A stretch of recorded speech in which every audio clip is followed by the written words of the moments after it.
Getting hit on at a Warhammer tournament by Ernx97. Yeah. I know. What do I expect from Warhammer? I was anxious to attend this competition as it was my first. I was the only woman there, which is a shame, as other tourneys I've seen more women. Anyway, my last game I get paired with a guy who at first seems chill.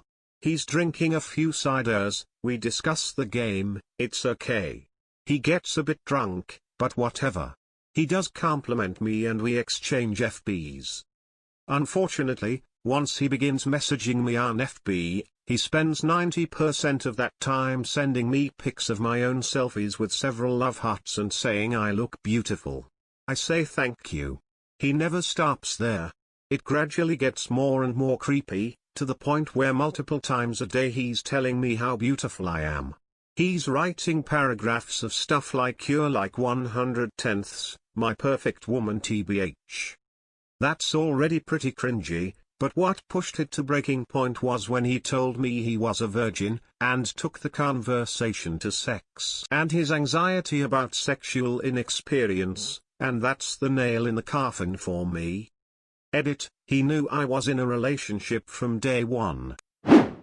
Being married, in the company of my husband, couldn't keep away this neckbeard. By Ellie_Belly. Hello. This is the story of the fedora neckbeard douche at my cousin's wedding. Of course, my husband and I spot him as soon as we walk into the reception.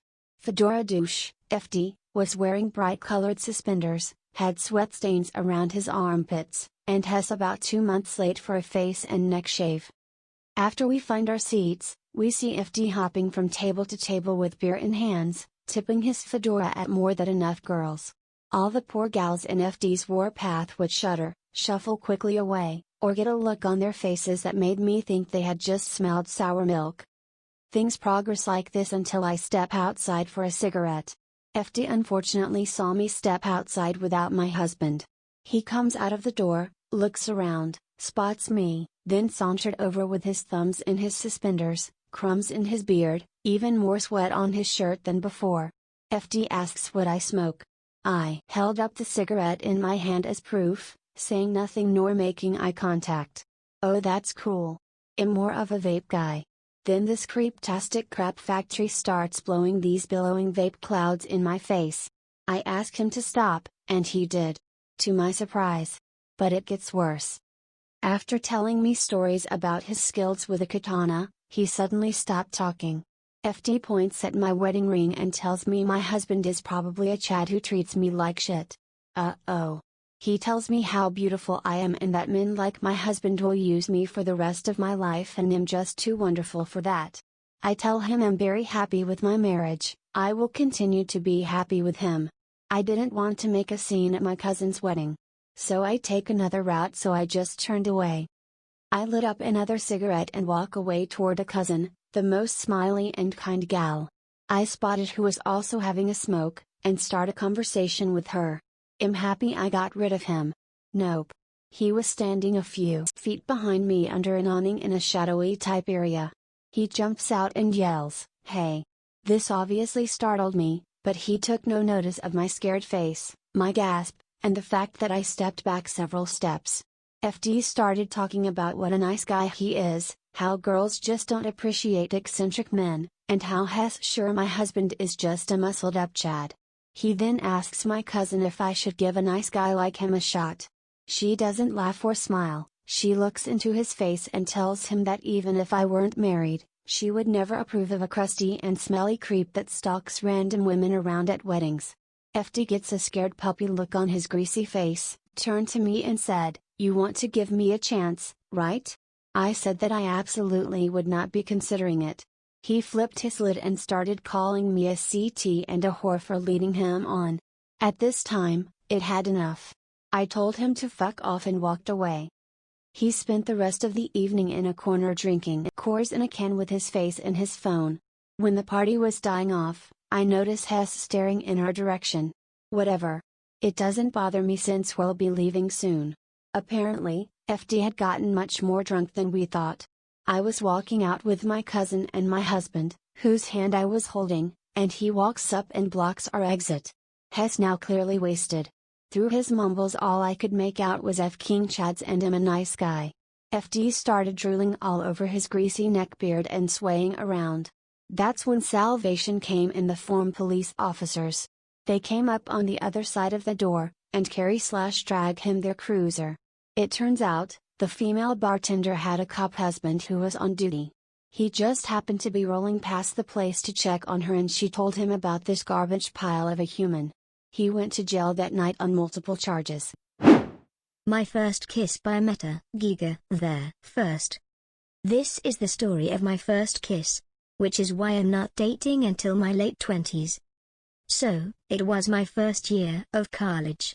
None of my friends had gone over to this college, so I was on my own. Because of this, I was desperately trying to find friends. Fortunately, I found some. One of which, I'll call Yugi. Yugi looked a bit like Leonard from Big Bang Theory with a beard starting to grow down his neck and wore a rainbow dash shirt most of the time. At this time, I had a small idea of what a neckbeard was, but not a full picture. Yugi also had a huge collection of Yu-Gi-Oh cards and had, like, 10 decks at least. How I knew was that he was playing with another guy I'll call Browski, who's still my friend to this day, but he doesn't really have much of a part in this, and had a huge amount of cards with him. So, I inched a little closer and asked to watch their game. Yugi nodded, and told me to pull up a seat. Throughout the game, Yugi let me look through his huge binder of cards, when I found the cutest thing in there. It was called Cat Shark. Yugi could see me gushing over it and smiled. "Do you want it?"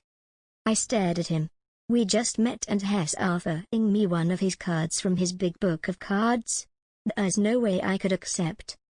"Oh, I don't have a deck. Thanks anyway." That's when Yugi did what I didn't expect, pull out a deck from his bag and hand it to me. "Seems like you do now." Even Browski was a little surprised.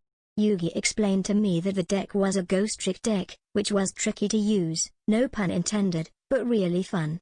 Apparently, it revolves around sacrificing your own monsters, bringing them back from the dead, then swarming. So after I looked through the deck, he slipped out Cat Shark from the binder and gave it to me. I was completely overwhelmed. How was someone supposed to react to being given a deck and the card you were admiring like candy on Halloween? There's no way I can accept this. Yugi just shook his head. "I have tons of decks back at home. I couldn't figure this one out, but you'll probably have no problem with it." Looking to the clock, it was almost time for me to catch the bus home. I was beginning to pack my things, but I still felt wrong about taking the cards. So, I gave him Cat Shark back. "I'll study up on the deck, but this is your Cat Shark. You keep it." He seemed satisfied with that answer, and placed it back into his folder. The next few days, things were good. The next week, however, Yugi asked me to come outside for a second.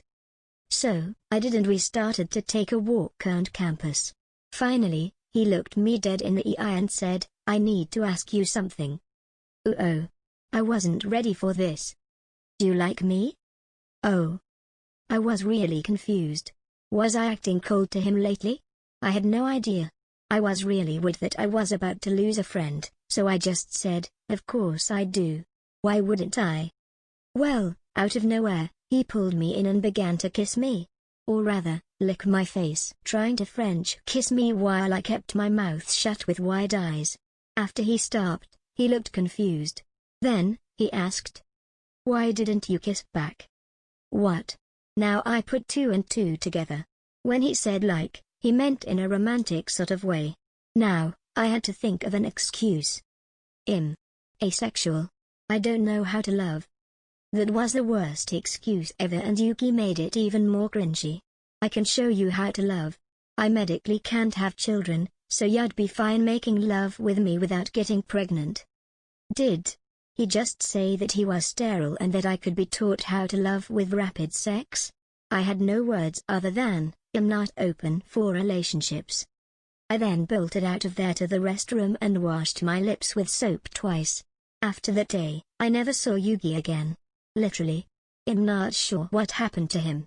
Maybe he got into another college? Who knows? In hindsight, I should have reported him to the campus police for kissing without my consent, but after all that, I was shaken up and not even wanting more drama from it. Edit, formatting. Edit 2, autocorrect. I didn't wash my face with soup. I feel like it wouldn't be bad to try though. Edit 3, thanks Gustav for reading this on one of his videos. I'm really grateful. Highschool Neckbeard kamikazes my face and my soul. By shit_mlady. I'll try to keep this semi-Neckbeard story short. Names have been changed, obviously. First time poster, be gentle. So, rewind it back to freshman year 2011. I'm practically prepubescent at this point, as you are when you're in that awkward transitional period between middle and high school.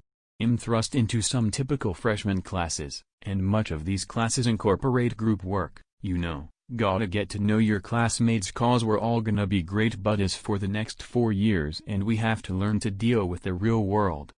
In a group project of 3, I hop to be in a group with my current best friend in that class, Jean. The third member is in question, and it's that terrible suspense of who is going to be the one. One guy I happened to be relatively alright friends with, Jeffrey, volunteers himself as tribute to our duo. Because we were both familiar with the guy, having all gone to the same middle school, we accepted the offer gratefully and promptly proceeded to make plans for collaboration. We unanimously decided to go to Jeffrey's property, as he, being a descendant of the wealthiest farm family in our rural community, had plenty of supplies for our project at hand. He then writes us both chicken scratch notes as to what date, time, and address we were to meet. Fast forward a week later to the date, I head over to his property at approximately 6 a.m. Why the hell that early? Well, his note said so, and I thought it was perfectly appropriate, seeing as we had put this project off to the last possible day. I get there and knock on the door, and as minutes pass without response, I start to get a bit anxious. His mom, hair wet from a recent shower, opens the door with a puzzled look on her face. I hand her the note to show her his shitty-ass handwriting only to find out it had actually said 10 o'clock am not 6 a.m. I look like an ass, but they let me in and insist that my parents can leave. I fidget in the kitchen waiting for Jeffrey to get ready after his parents woke him for my arrival. His parents were very accommodating and hospitable, totally awesome people, especially his dad, who looks kinda like our DJ. I have 4 hours until my best friend gets there. So I'm left to Jeffrey, a guy I barely know. I mean, we had the occasional discussion about some video games, but otherwise, we usually ran with different crowds.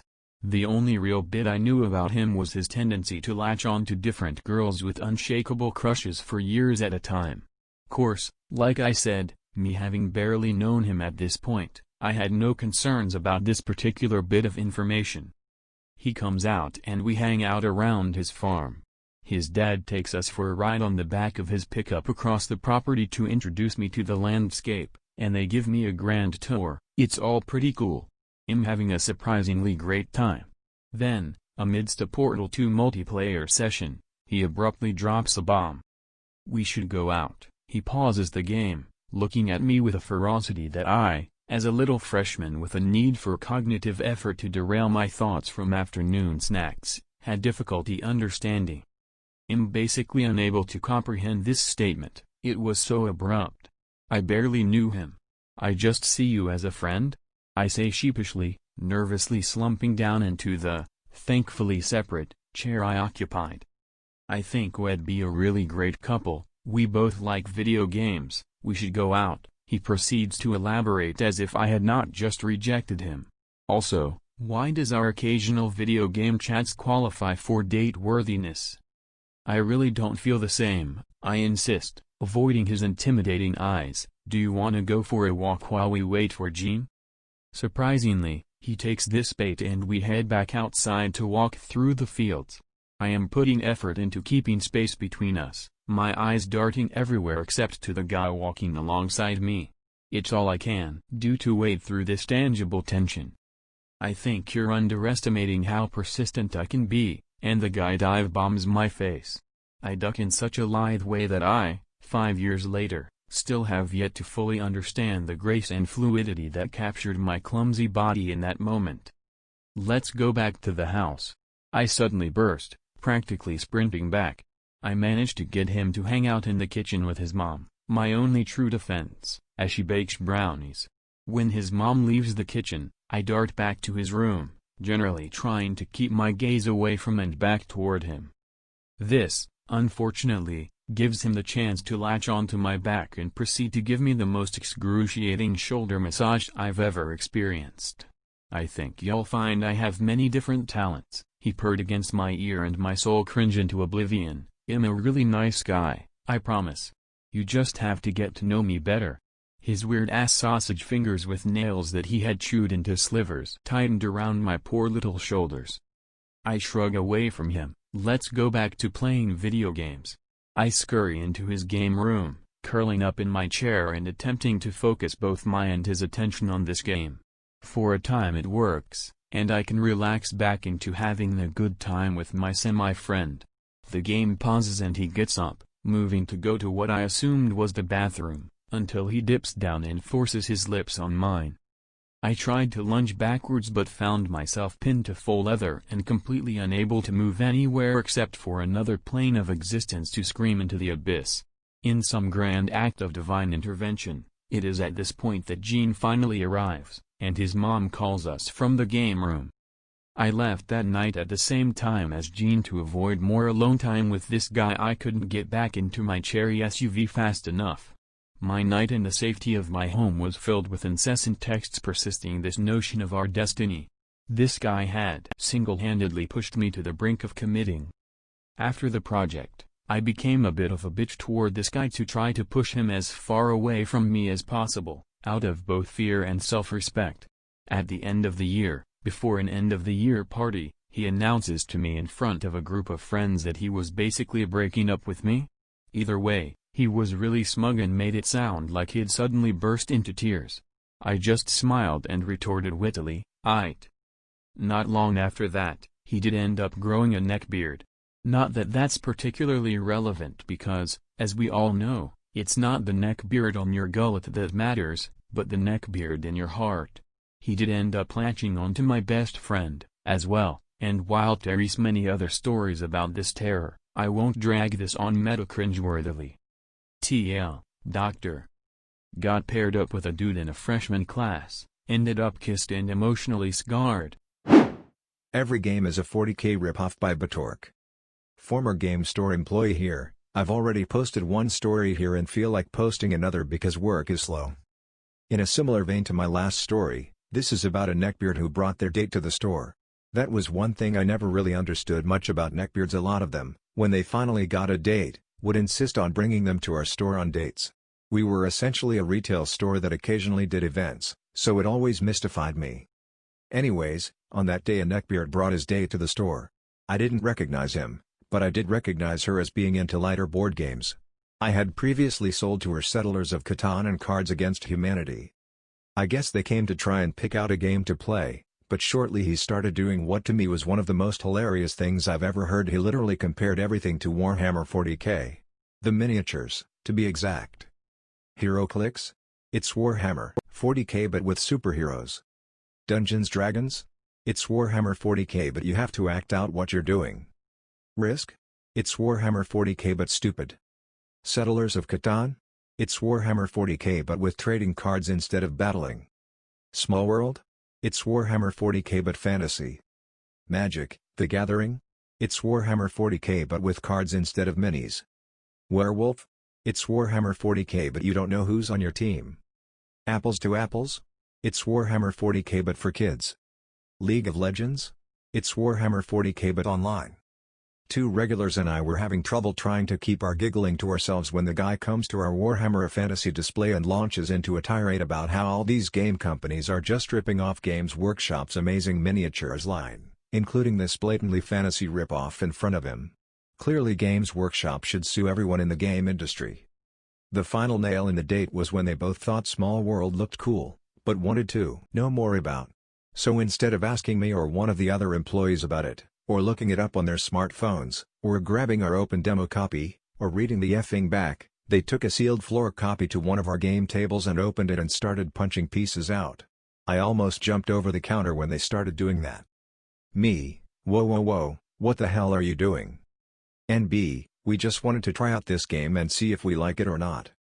Me, you can't just open up merchandise. You're going to have to pay for it. NB, we'll pay for it if we like it. We just wanted to try it first.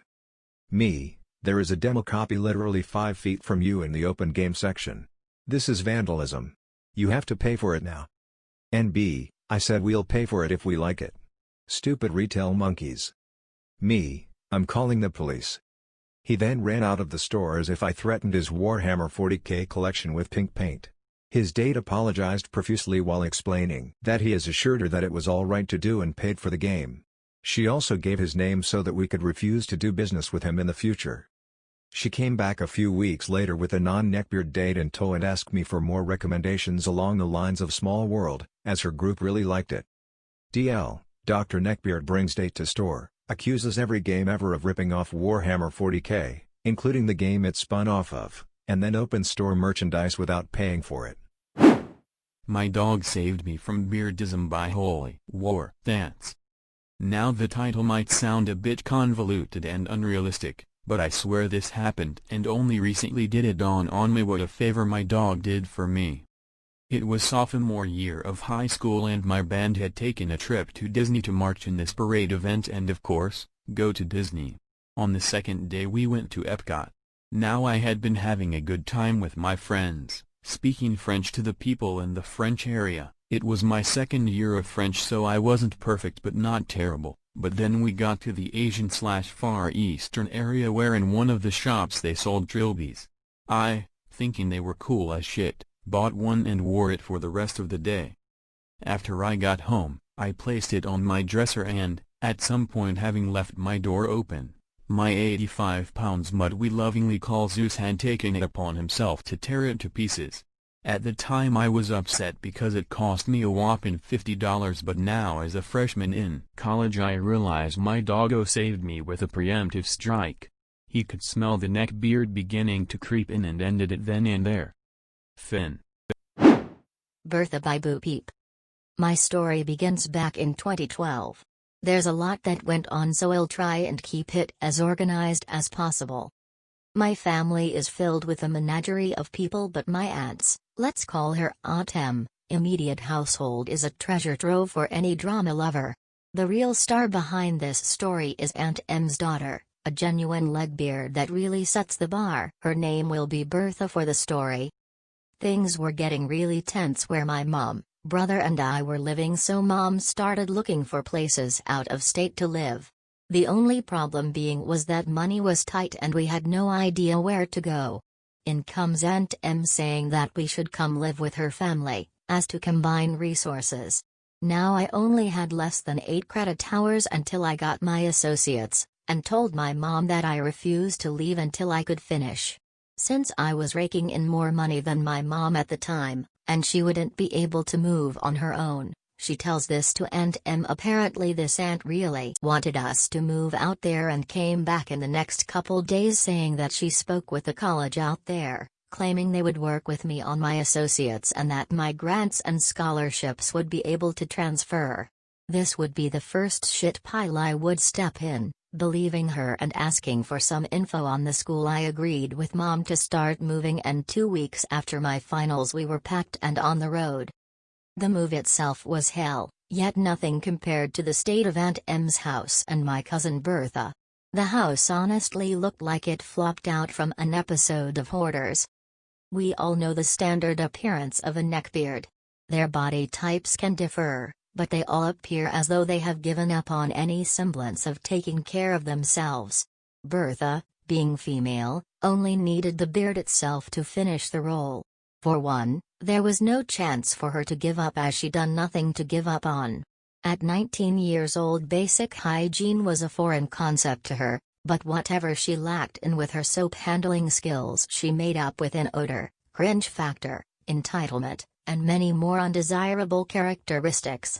Normally I would never speak about one's outward appearance since I still haven't gotten over my insecurities. But damn it to hell you at least should try. Even a 2 can be polished up to look like a decent 5. But no, Bertha had some delusion that she was a 10 deserved it all. Her brother Steve, fake name, had woken up bright and early the next morning to help my mother, brother and I unload the truck and throw things in the storage unit.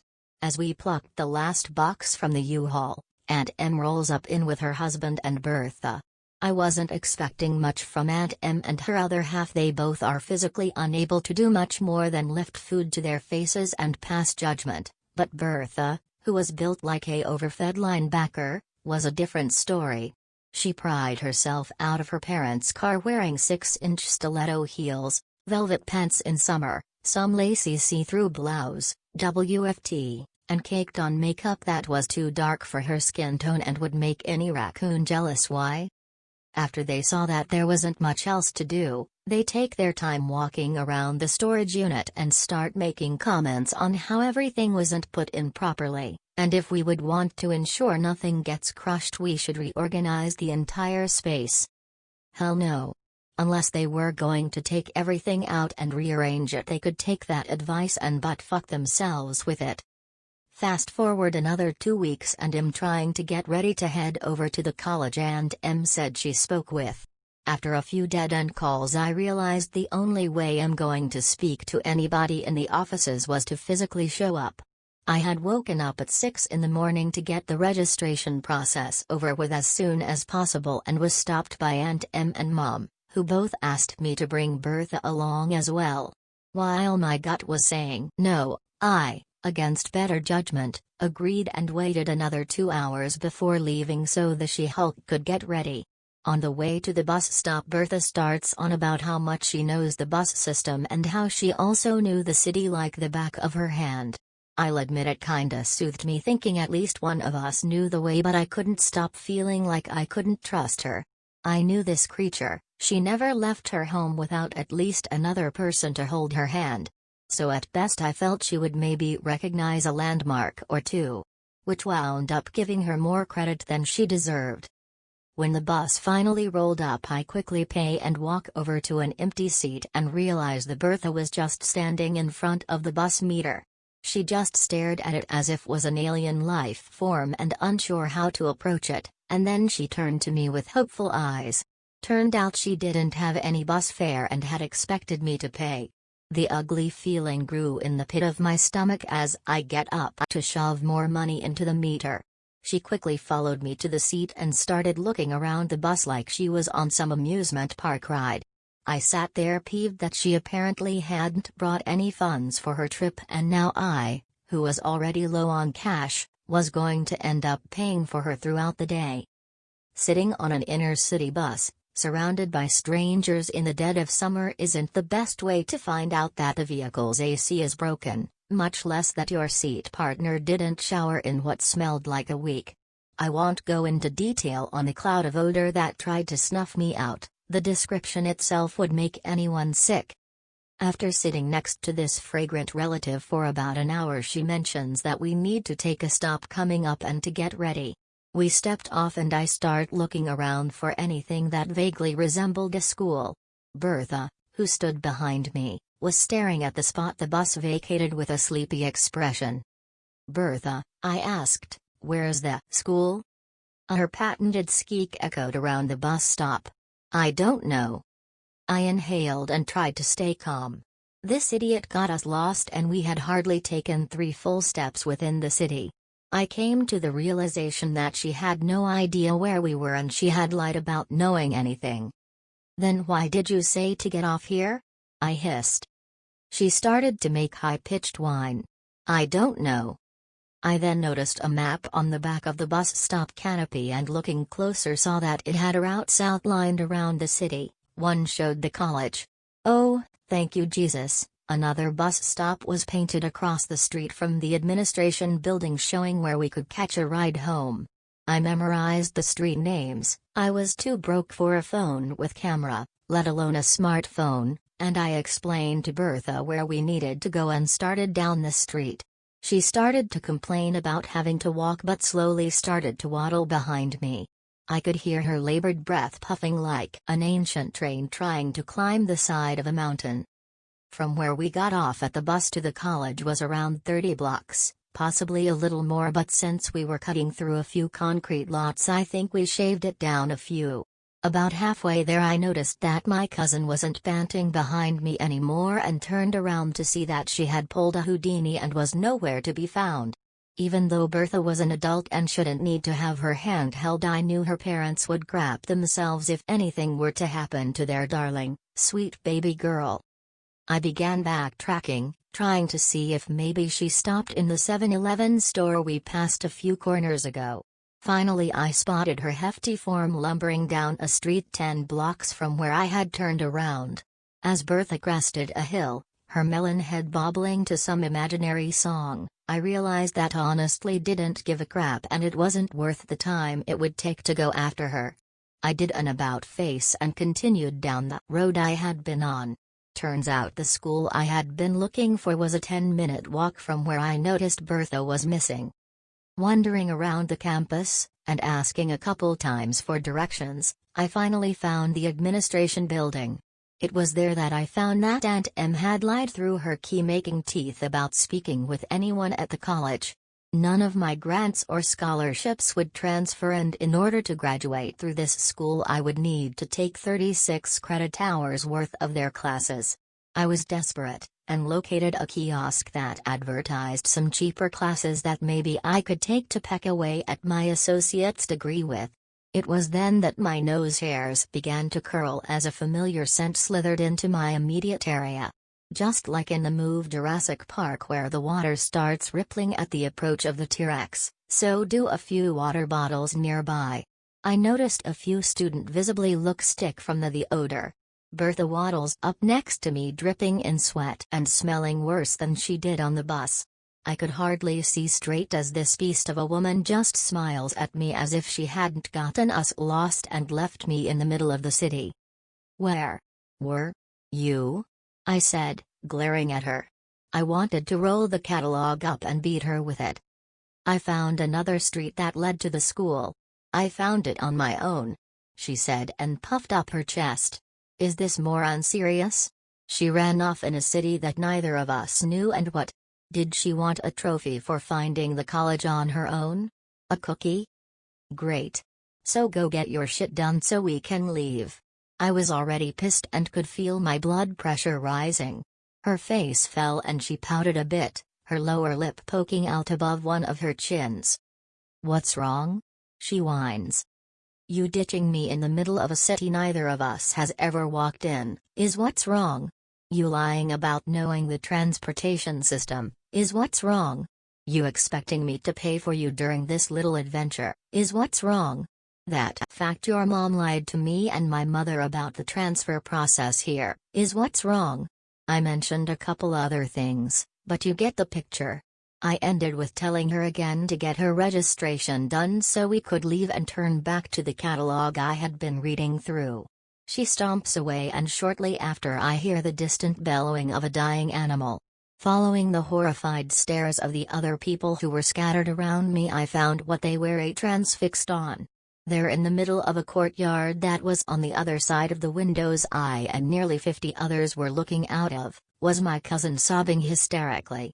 Not crying. Not sulking. Sobbing. What cake-up that hadn't drizzled down her face from the sweat earlier was nozzing all over her cheeks as it mixed with tears and snot. I quickly put back the catalog and walk away. 4 hours later, Bertha found me outside the registration offices. I didn't want to actually hunt this wildebeest down. We head to the bus stop that should have been our drop-off point where I endure a ride back that was more terrible than the first. Bertha was whining about how I treated her and I had the beginnings of a headache booming underneath my skull. After getting dropped off, I watch as Bertha somehow manages to scuttle-waddle in the direction of the house with a speed I didn't know she was capable of. Letting her have the lead, I meander down the sidewalk dreading the verbal assault that would be waiting for me. The first thing I heard when I walked in the house was Bertha crying into her mom's shoulder, telling her how awful her day had been and how she was treated so badly by yours truly. How she had gotten lost and how her feet hurt and wah wah wah wah.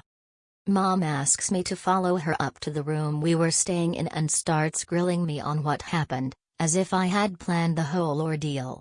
Apparently Bertha had called while in the registrar's office too, and told her parents how much of a bully I had been and how I wouldn't help her with the college application process. I regale Mom my side of the misadventure with my Yeti cousin, and tell her to never expect me to do anything with Bertha again. My first neckbeard by Haparian94. Today I was on the London Underground and I witnessed my first neckbeard. Opposite me there was an attractive lady, around 8/10, and she was sat next to the neckbeard. He was wearing a Zelda t-shirt, looked like he washed, surprising for a neckbeard, I know, but had huge pit stains which were clearly visible even with his arms down. She got off at the next stop and within approximately 30 seconds of her standing up the neckbeard had placed his hand exactly where she was sitting and was gently rubbing it back and forth. Neckbeard carried on to do so for several minutes until he had to get off at his station. He was clearly trying to be discreet because as he was doing so he would be staring at the ceiling and would sometimes just stop rubbing the seat and hold his hand still every time he got suspicious I was watching him. Clearly he wasn't as discreet as he wanted to be because even my mother noticed and we couldn't even contain our laughter once he left. Neckbeard thinks he could steal me away from my girlfriend by feltitallaroundyou. Alright, this is going to be a Lyin one because a lot happens here. For context, Jamie is me, a transgender, have to mention for context, guy. Alice is my girlfriend. Michael is the neckbeard. Michael is like 6 feet 4 inches and a solid 400 pounds at least. Dresses like a wannabe thug and has the raging neckbeard that looks like pubic hair glued to his face. His face just has some kind of creepy vibe and it. He looks the type to put a hamster in a microwave. Anyway, I've known this guy for years. Like, before I even came out as trans. We dated when I was 16 after he broke up with his ex, me. I was like a super fucking weeaboo and a lot fatter back then, so I took what I could get. We liked the same things and had the same interests, after all. So we date for a bit and, mind you, he is 19 and I am 16. Makes me give him blowjobs and shit but does nothing in return except come in my eye. He used to buy me shit too and then hold it over my head. Like a couple necklace. I used to make beaded bracelets too because I was in my scene phase and that was what was cool so. Well, we broke up because his mum was cleaning his room and he wasn't in school and had no job and I was not dating some fucking loser-ass mama's boy who is completely incompetent in every way and his girlfriend was still checking his accounts online and had started this like massive bullying thing against me. Passed by our class one day when the door was open and goes Jamie is a fucking whore and even my teacher looked up. Anyway, 3.5 years go by. I've seen this fucker posting on Whisper about how he misses the only girl who was ever good to him and all this shit for years and it's kinda creepy. But we end up running into each other when I'm at work one day and he seems like he's chilled out so I offer to go out to get sushi with him cause I'm hungry and work was hell. We go out to eat and after paying for myself and him, he has no job anymore because he lost it when his mum was caught stealing money from the place. We go hang out and watch shit on YouTube. My girlfriend knows and he knows about my girlfriend so it's strictly friends only sort of deal. I've come out to him at this point and he occasionally says shit like oh, can I call you Rose instead of Jamie? I'm used to that and it's hard for me. And I tell him no. He does it anyway. It's annoying but I figure that he's maybe trying. Well, Christmas has come round at this point, mind you that we haven't hung out in a few weeks cause I've been really sick. Went to the hospital and everything, we exchanged gifts and he got me cat ears and stockings which was creepy as hell and made my dysphoria go off the fucking wall so I want to go home and he's irritated at this but I told him we could go see the new Star Wars film the next day. Well, the next day comes and I get a message from Alice. Screenshots of his Tumblr blog. Mind you, I've never looked at his blog and I follow like 1,700 people at the time so I never see him post. Well in these screenshots he's saying shit like, and I quote, I just want to be with her, is that too much to ask? Aha, if you want to call the girl you like baby girl but can't cause she has a girlfriend. It makes me sick to my stomach knowing we both have strong feelings towards each other but yet still not together, did we? Because I made it clear we were friends, baby girl called me sweetie today. I am from the south. I call everyone sweetie when they creep me out or say something stupid cause I'm too polite to call you a fucking loser. I want to be with Jamie forever. I love you, Jamie. I really do. After this, I texted him and asked him about this. He lied until I showed the screenshots and he tried to say that he was over it now cause he has a girlfriend. Hint, he doesn't, and I told him that misgendering me constantly and being creepy as hell wasn't cool and how livid I was because my girlfriend had to be the one to send me this. Called him a twat and blocked his number. Alice then messaged him and said, "Hey, Michael. Stop this shit. Jamie, who isn't a girl, by the way, is with me. And he's happy being with me. Stop being a creepy little fuck. You sound like one of those nice guys you claim to hate. Grow up." You'd think that would be the end of it, but we decided to look around on his social media before he blocked us. It was hell. There was one anime picture he had captioned with feet and upskirt shot of pussy. He claimed he got a job working for Rooster Teeth or whatever. That's a lie. A lot of anime porn. So much of it. Reblogging shit from me. Furry porn. After calling him a twat, he posts on Twitter, "Very short list of friends gets even shorter.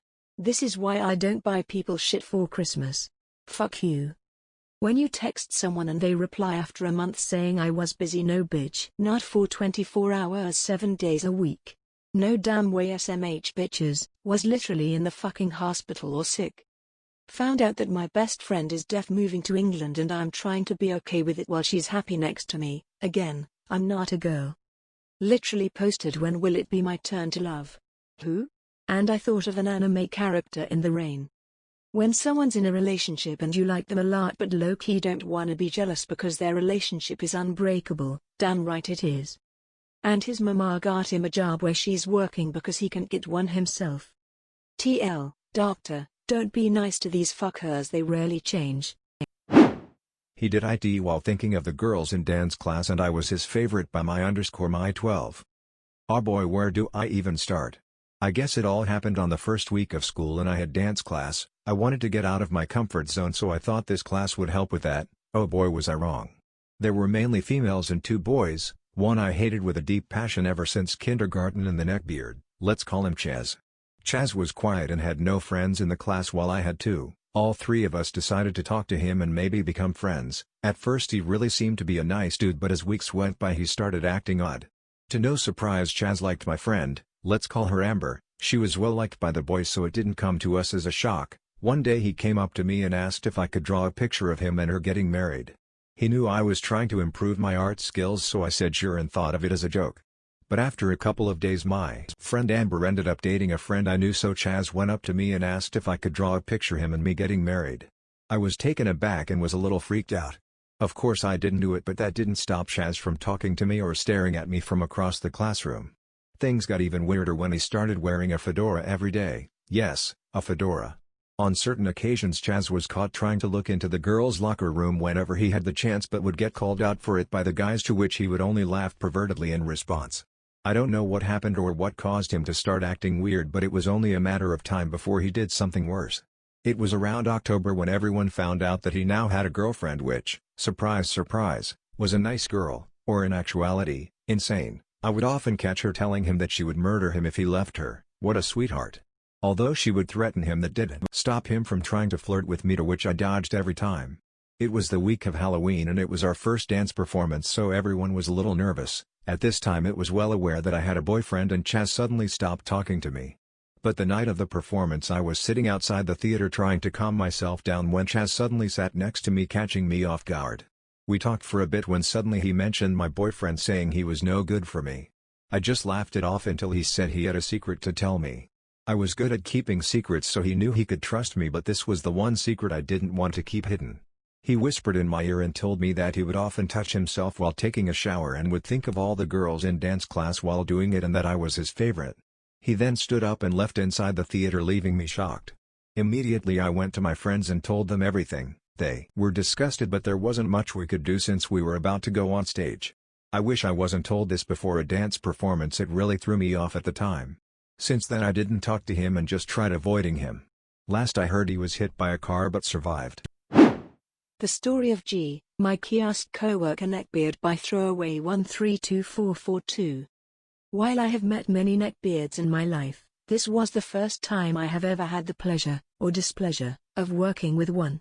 I work at a kiosk selling credit cards to customers that pass through the airport. Basically, we would call people over and try to convince them of signing up for a credit card.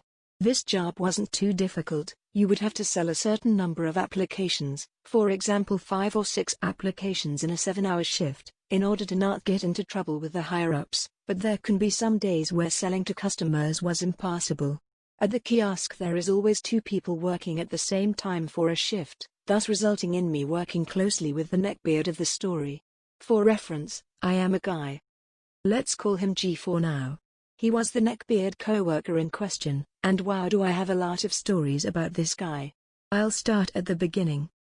During the hiring process for the job, I first met G at the interview table where we were having a discussion with our interviewer/boss. I didn't actually had the chance to speak to him, but I gave him a friendly smile. This was the biggest mistake of my life.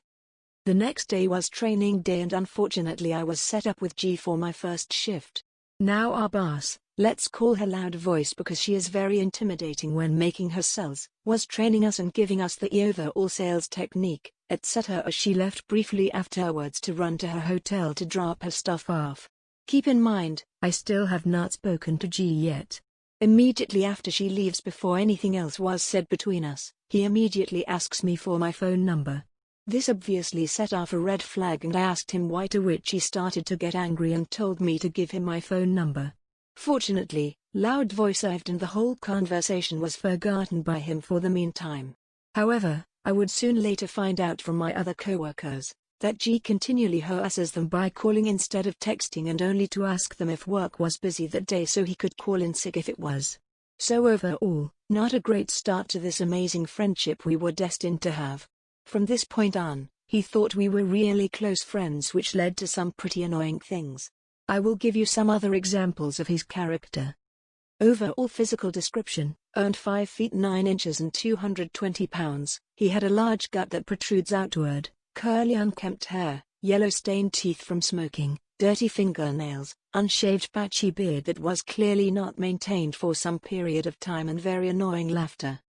His misogyny: G is absolutely obsessed with women. He will say vulgar and perverted comments to me about attractive female customers who walk past us in his attempt to have a conversation. There was also a female coworker we had at the beginning when our kiosk opened. Let's call her Red. G would constantly ask me to trade shifts with him because he never had a chance to work with her because he works in the evening shift and she could only work in the morning.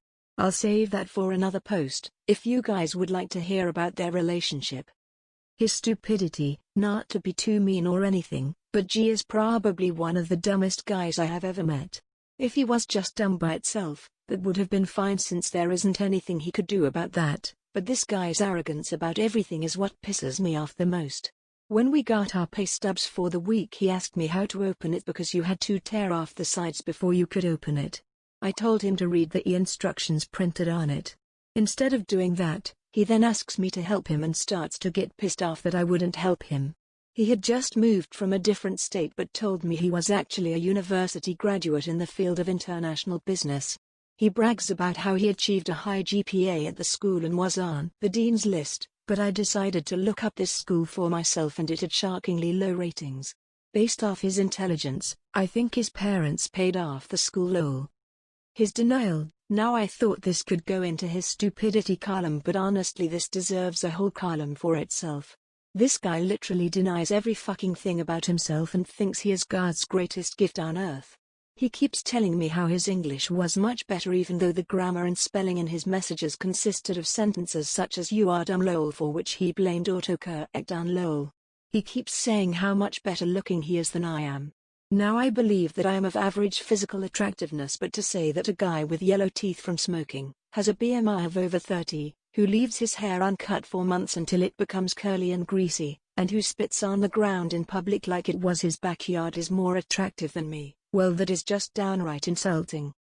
His entitlement: for some reason G believes everyone owes him something. We had a shift together one day, and he was feeling hungry. He tells me to go buy him a bagel from the restaurant nearby. I obviously told him no, and why should I? His response was that basically since I have so much money from not having credit card debt, I should be nice and buy him free stuff because he can't afford it. He then proceeds to tell me that if the situation were reversed he would buy me one, thus this means he is entitled to get free food from me. His logic flabbergasted me so much I told him he was a moron and just continued on to my work. Throughout the day he continued to harass me for a bagel until it was the end of the shift. I remember one occasion where he actually asked me if he could borrow $3,000 from me in order to pay his credit card debt. I honestly had no words to say at that time. Honestly, each of these categories have 2 to 3 stories by themselves. If you guys are interested, I'll continue to post about this neckbeard monstrosity. TDLR, she was an annoying, entitled, stupid and arrogant coworker I had to work with in close proximity and 8-hour shifts. Edit, typos and grammatical errors. The Story of C, the Wannabe Ladies Man by Moonhorse_musics. Okay, I never really, totally mentioned this guy before because the stories about him aren't in a large supply, so this might be the only one, but hell, it's a thing. So, when I was in high school, we moved from my hometown to here, and I had no friends whatsoever. I knew no one. This place is mega backwoods country, so meeting people wasn't really a thing. Eventually, I made one friend, and that was Z. So, Z was homeschooled, and was really weird. And like a motherfucker, too. He was also a hutujweeb, but he crossed into neckbeard territory once he got into high school. Z would get those magazines full of manga and shit, and he loved Naruto, so he totally wanted to be a ninja. He even had a ninja costume and would run and jump off of shit all the time. It was really weird. The only reason he was never a ninja is because most ninjas usually don't weigh about 300 pounds. Like a stealthy butterball turkey. He also was super closeted. Like, it was pretty obvious that he wasn't entirely straight, which is fine. Fuck, neither am I, but he was super in denial about it. He took ballet, but no one ever gave him shit about it. I didn't care, and none of the other people I met later gave a fuck, but he was always talking about it and trying to justify it as if we were. Hell, one time he almost got into a fight with K because C was saying that he had some kind of recital and K asked if he wanted us to come to it. K was genuinely being nice, and Z was ready to throw down. I have no idea why.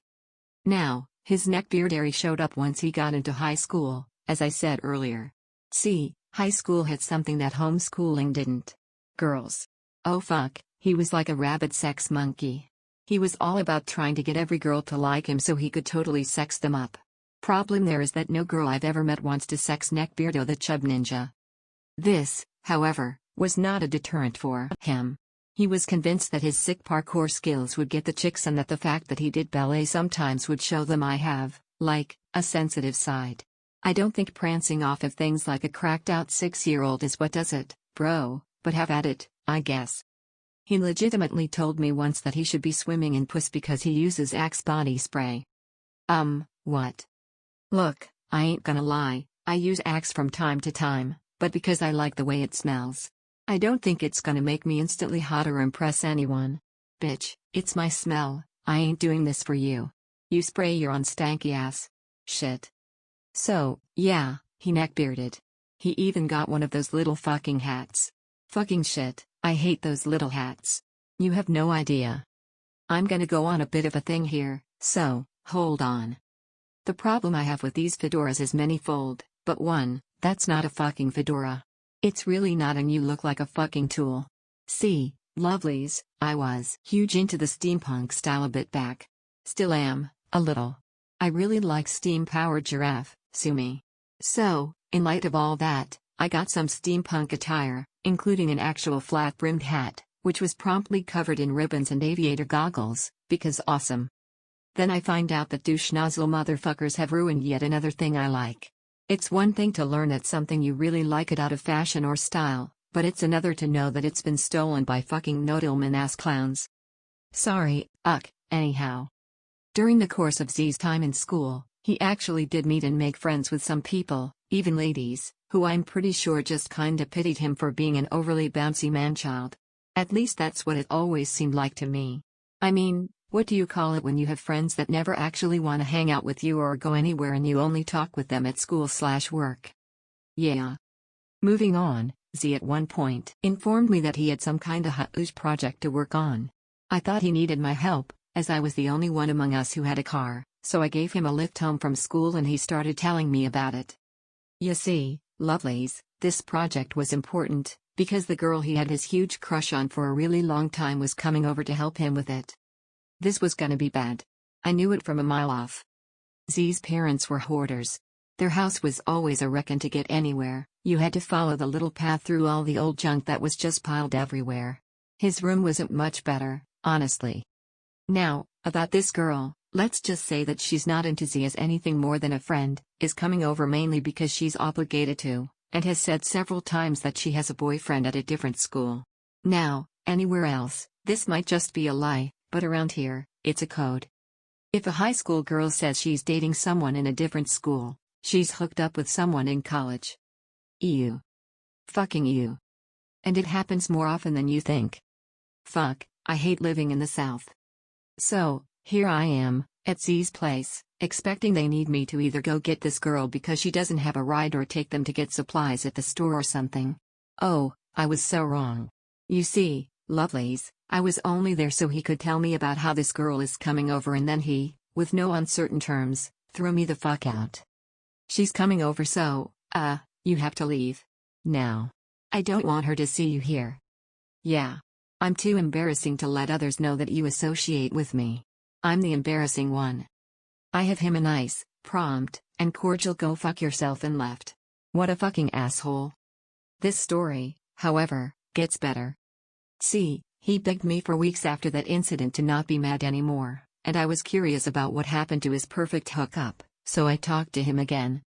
At least I got funnies out of it. He tried to make it seem like she was just not into it because his parents were in the next room. What the fuck, man? But the truth came out later on from some other people I knew at school. First off, she was totally horrified by his house. She said it was one of the most disgusting things she'd ever seen. She said his room was even worse. Then she said that the whole time they were supposed to be talking about and working on the project, he would keep changing the subject to how he really liked her and wanted them to date. She said no several times, but he kept not so subtly shifting it back to that. At some point, during the course of her repeating the phrase "dude, no, I'm not into you like that," his sister, who is only a year younger, came in and they started arguing about something. They kept arguing over it until sister popped Z in the back of the head with a sucker punch, and then a fistfight broke out that climaxed with him shoving the sister out the door and closing it on her. Then, without even realizing how fucking freaky that shit was, he goes right back into why they should date and stuff. Holy fucking shit. She made some excuse about needing to be home, called her mom, and got the fuck out of there as fast as possible. Understandably so. But wait, there's more. See, this girl later came up to me while at school. She introduced herself, all polite and shit, but then got to the heart of the matter. I don't really know how to ask this, but he said that one of the reasons I was supposed to go out with him was because of some bet? I just stared at her like she started speaking fucking Martian. I'm sorry, what? She didn't know the specifics, but Z and I had some kind of bet related to him and this girl. This was the first time I was ever hearing about this shit. So, after school, I call up Z and I'm like, WTF brah? This is the bet. See, one time, K, Z, and myself were hanging out and C had this brilliant idea to make a bet over who gets laid first. K was all about this, as was C, because they think that they're the most sexually attractive men this world has ever shat out. I was, apparently, included in this because I said okay, whatever, while trying to change the spark plugs in my car. That's all it took, lovelies. Now, at this stage, I had a choice to make. I could keep playing stupid and say I have no idea about this bet that I just learned I was, somehow, involved in, or I could just tell this girl the truth. Lovelies, I cannot tell a lie. The backlash was incredible. She was beyond pissed at Z. This suddenly explained why he was all handsy and weird every time they were together. He just wanted some creepy, neckbeard sex times. I spilled everything, even how I was involved because of my whatever attitude while doing something far more important than worrying about K or Z's sex lives. For what it's worth, I apologized. Honestly, I didn't think ignoring a neckbeard would cause problems for people down the line. She wasn't really mad at me, but she was ready to kill Z. The more you fucking know. Now, at that moment, Z decided that he needed to come talk to me. He'd heard from someone that I was talking to his lady.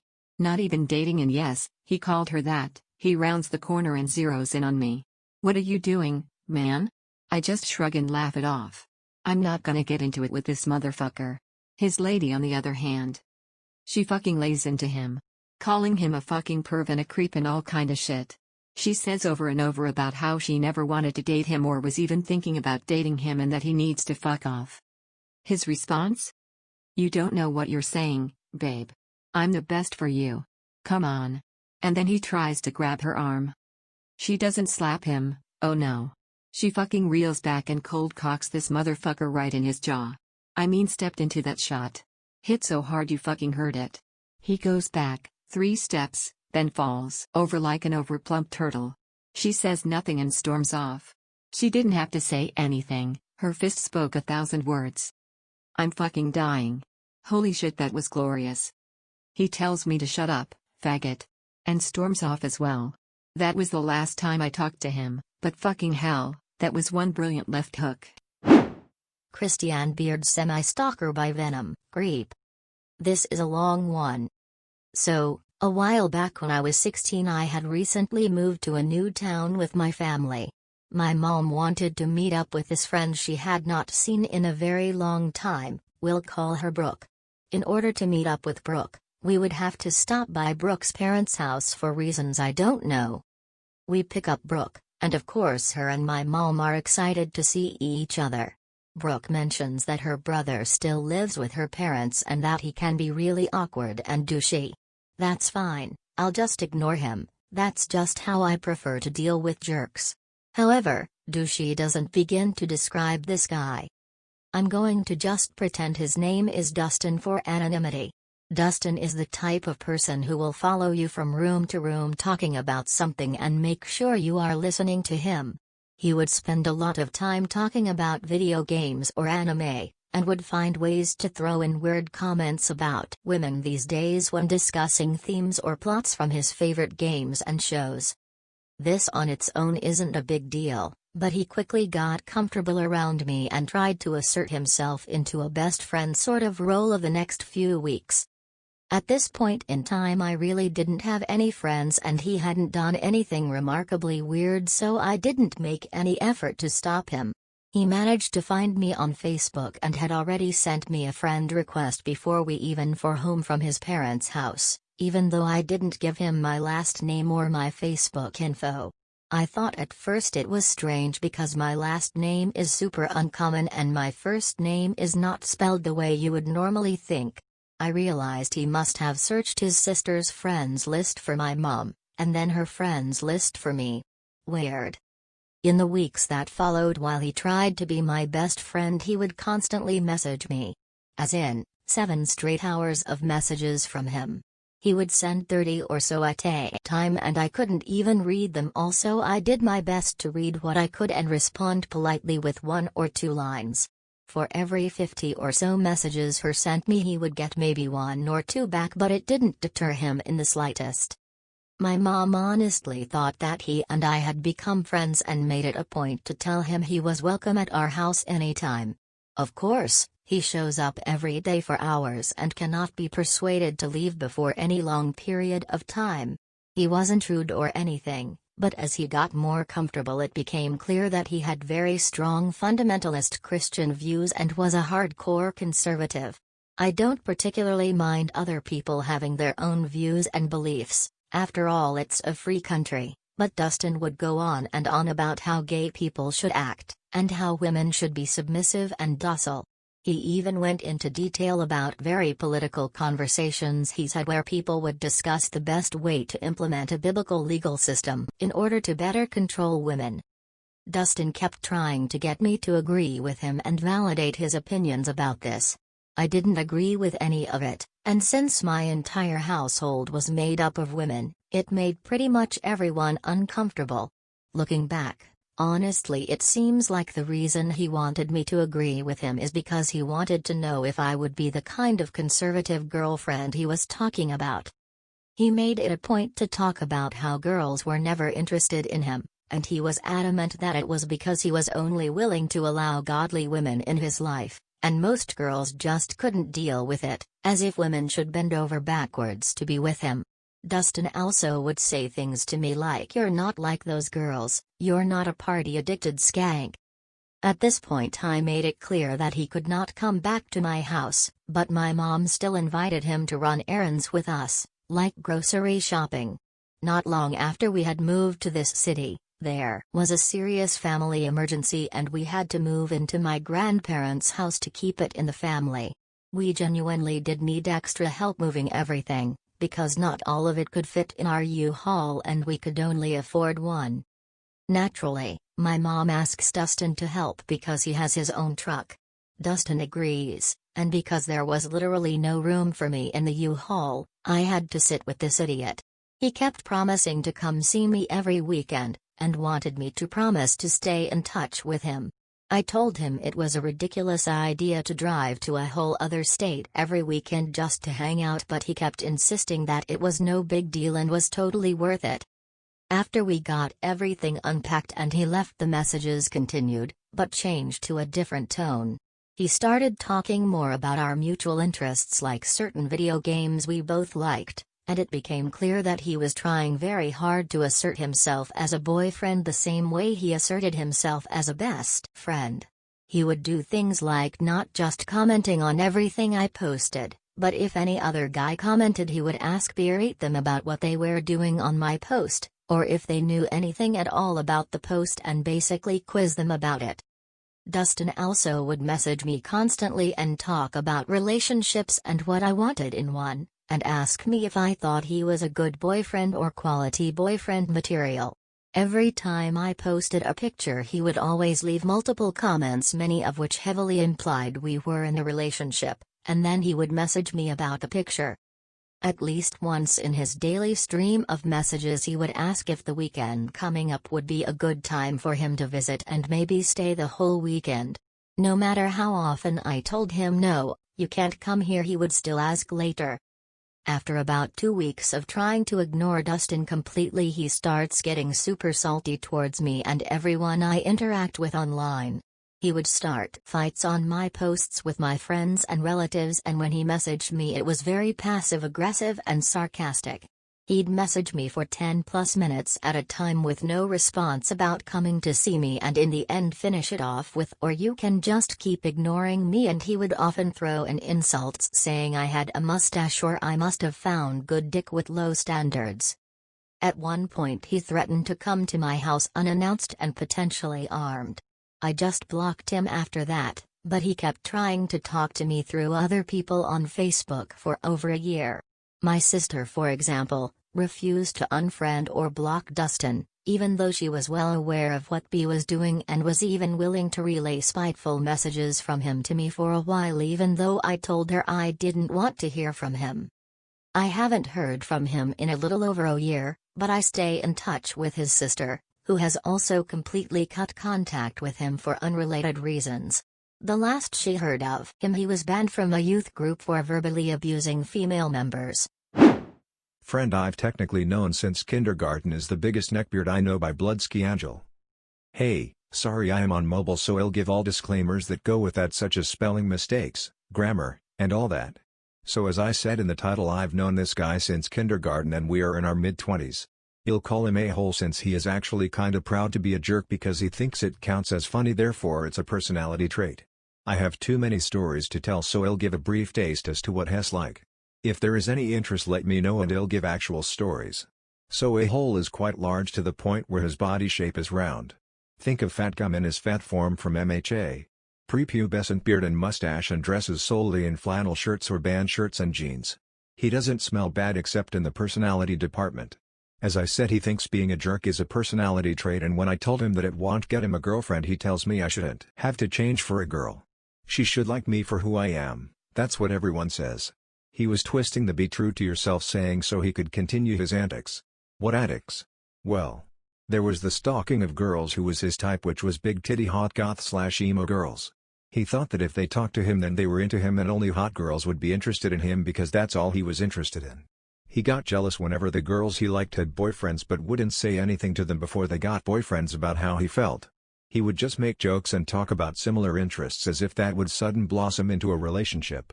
He didn't understand that how he talked to me was just how he talked to the girls he liked.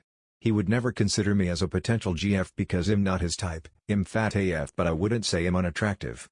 Thank God for that, because I don't think I could handle how he stalked those girls. He would go anywhere on campus, when he was in high school and later on in college, where he knew the girls would be and would find them again quickly if they changed their hangout spots. When he graduated high school and got a car, his reach stretched farther so he could conveniently bump into the girls in public in different sites miles away from where he lived. He would constantly talk to me and other friends about how he would do anything to be with them while not doing even the basic thing of asking them out. He was not subtle with how he stared at their chests and asses. His idea of flirting was pushing the girls and bullying them for their interests and choices in men. All the girls knew he liked them because of his obvious drooling, and they refused to confront him about it due to being scared he would think that was confirmation of their feelings for him, or that he would go ballistic as he had anger issues since kindergarten. When his main crush, Dee, announced she was asexual, he claimed to also be asexual all of a sudden, and despite his obvious sexual hunger for big boobs. Same night he told me he was asexual, he asked for help with an email to his college professor. I assumed he couldn't do it himself because he described her as a hot white bitch, and as I said, he doesn't know how to talk to attractive women. He handed me his phone and with a serious tone forbade me from looking at any of his emails. So I looked at his emails.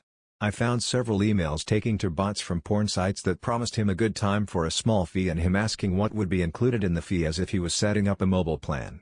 I got away with it because I kept telling him his phone sucks and the buttons weren't working, which was kinda true as he had an older phone. A huge breach of privacy, I know, but I couldn't help it. It was kinda revenge for all the times he stole my phone and tried to look through my pics and messages.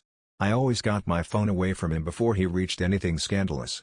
I told him I had nudes and sex, but of course that made him try to look through it faster. I figured if he wasn't into me, surely he wouldn't want to see any of that. He got jealous of any guy getting female attention, and he got jealous of me if I got any romantic attention. I'm bisexual and he knows that. He's jealous of male attention I get because how could someone as gross as you get asked out but not me? But you can say I'm gross, but you did try to see my nudes. And he got jealous of female attention I got because obviously he wished it was him. When I teased him and told him one of his crushes showed me her nudes, totally unexpected, and I thought she was bluffing until she actually showed them, he begged me to show him even though I told him she showed them to me off her phone and I wouldn't share her nudes without her permission. I was lame for that apparently. Why antagonize him? I've been tired of his shit for so long and all the mean shit has pulled that I felt like I had to rub it in his face that good things were happening to others around him and not him because he's a shitty person. He brought out a sadistic side to me, as fighting was the only way we ended up talking to each other the last couple of years we actually hung out together. This is getting kinda long and I'm sorry if this seemed like a waste of time to you all. If I gained any interest, I can tell actual stories like how he tried to convince me a cat girl touched him, his habit of spoiling shows, or how he ruined Halloween for me one year. Again, sorry if this sucked donkey balls. 2 neckbeards for the price of 1. At my gym class in high school by Fly and Die Forever. So this is my first Reddit post, but I'm just going to write it out and we'll see how it goes. This all happened in my sophomore year of high school. I was 15, I'm 23 now for context. The year beforehand I'd been known as kinda of the cringy fat girl with a terrible Spanish accent who tried too hard to make friends, so I'd been bullied a lot at school and a lot of friends were losers. Don't worry, this all comes into context later on. During the summer, I began eating better. I'd made friends with this boy who played football and helped me work out with him, and I lost nearly 80 pounds within the summer, so I came back looking cute. In high school at this time you're required to take gym every year. I'm not sure if you're still required to do that now. Last year the gym had been so humiliating for me that I'd just skip it as much as I could without failing. Now I was okay with at least showing up. Now, with this context, I swear I'm not just tooting my own horn with that background. I can introduce our characters. There's me. I guess I'll refer to myself as Fly. I'm super short, like less than 5 feet short, and now I'm very petite with jet black hair and black framed glasses. The two beards in questions were my friends last year and had known me last year. I'll refer to them as Dragonbeard. He's your typical beard, wore a long black trench coat at all times, though he couldn't button it up over his 300+ pound body, even in the summers, fedora, black shades indoors, and he had a cane with a dragon on top of it. I thought it was really cool, and he really did have a limp.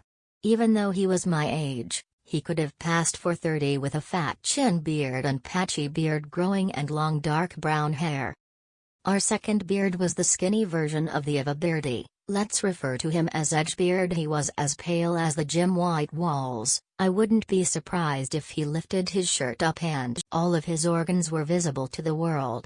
He was also as thin as a rail. His body was all edgy angles, much like his personality. His wardrobe consisted mostly of ripped-off jeans, black shirts and a fedora. Note: I can't comment much on their odor because I don't really have much of a sense of smell. Like something has to be super fucking strong that I'd have to taste it on my taste bud to kinda smell, you know? So their smell wasn't enough to make an impression on me.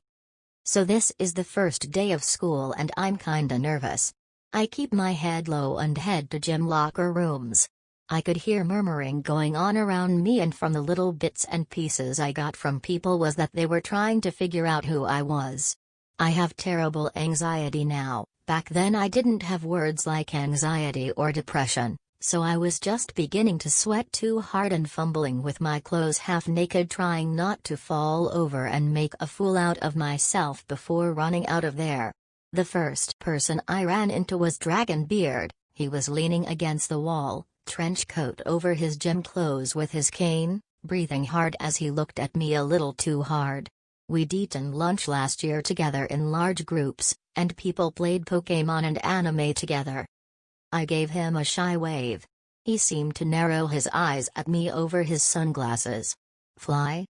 I nodded slowly, feeling myself heat up as I tried to move into the gym. People were clustering around us and it was getting hard to breathe.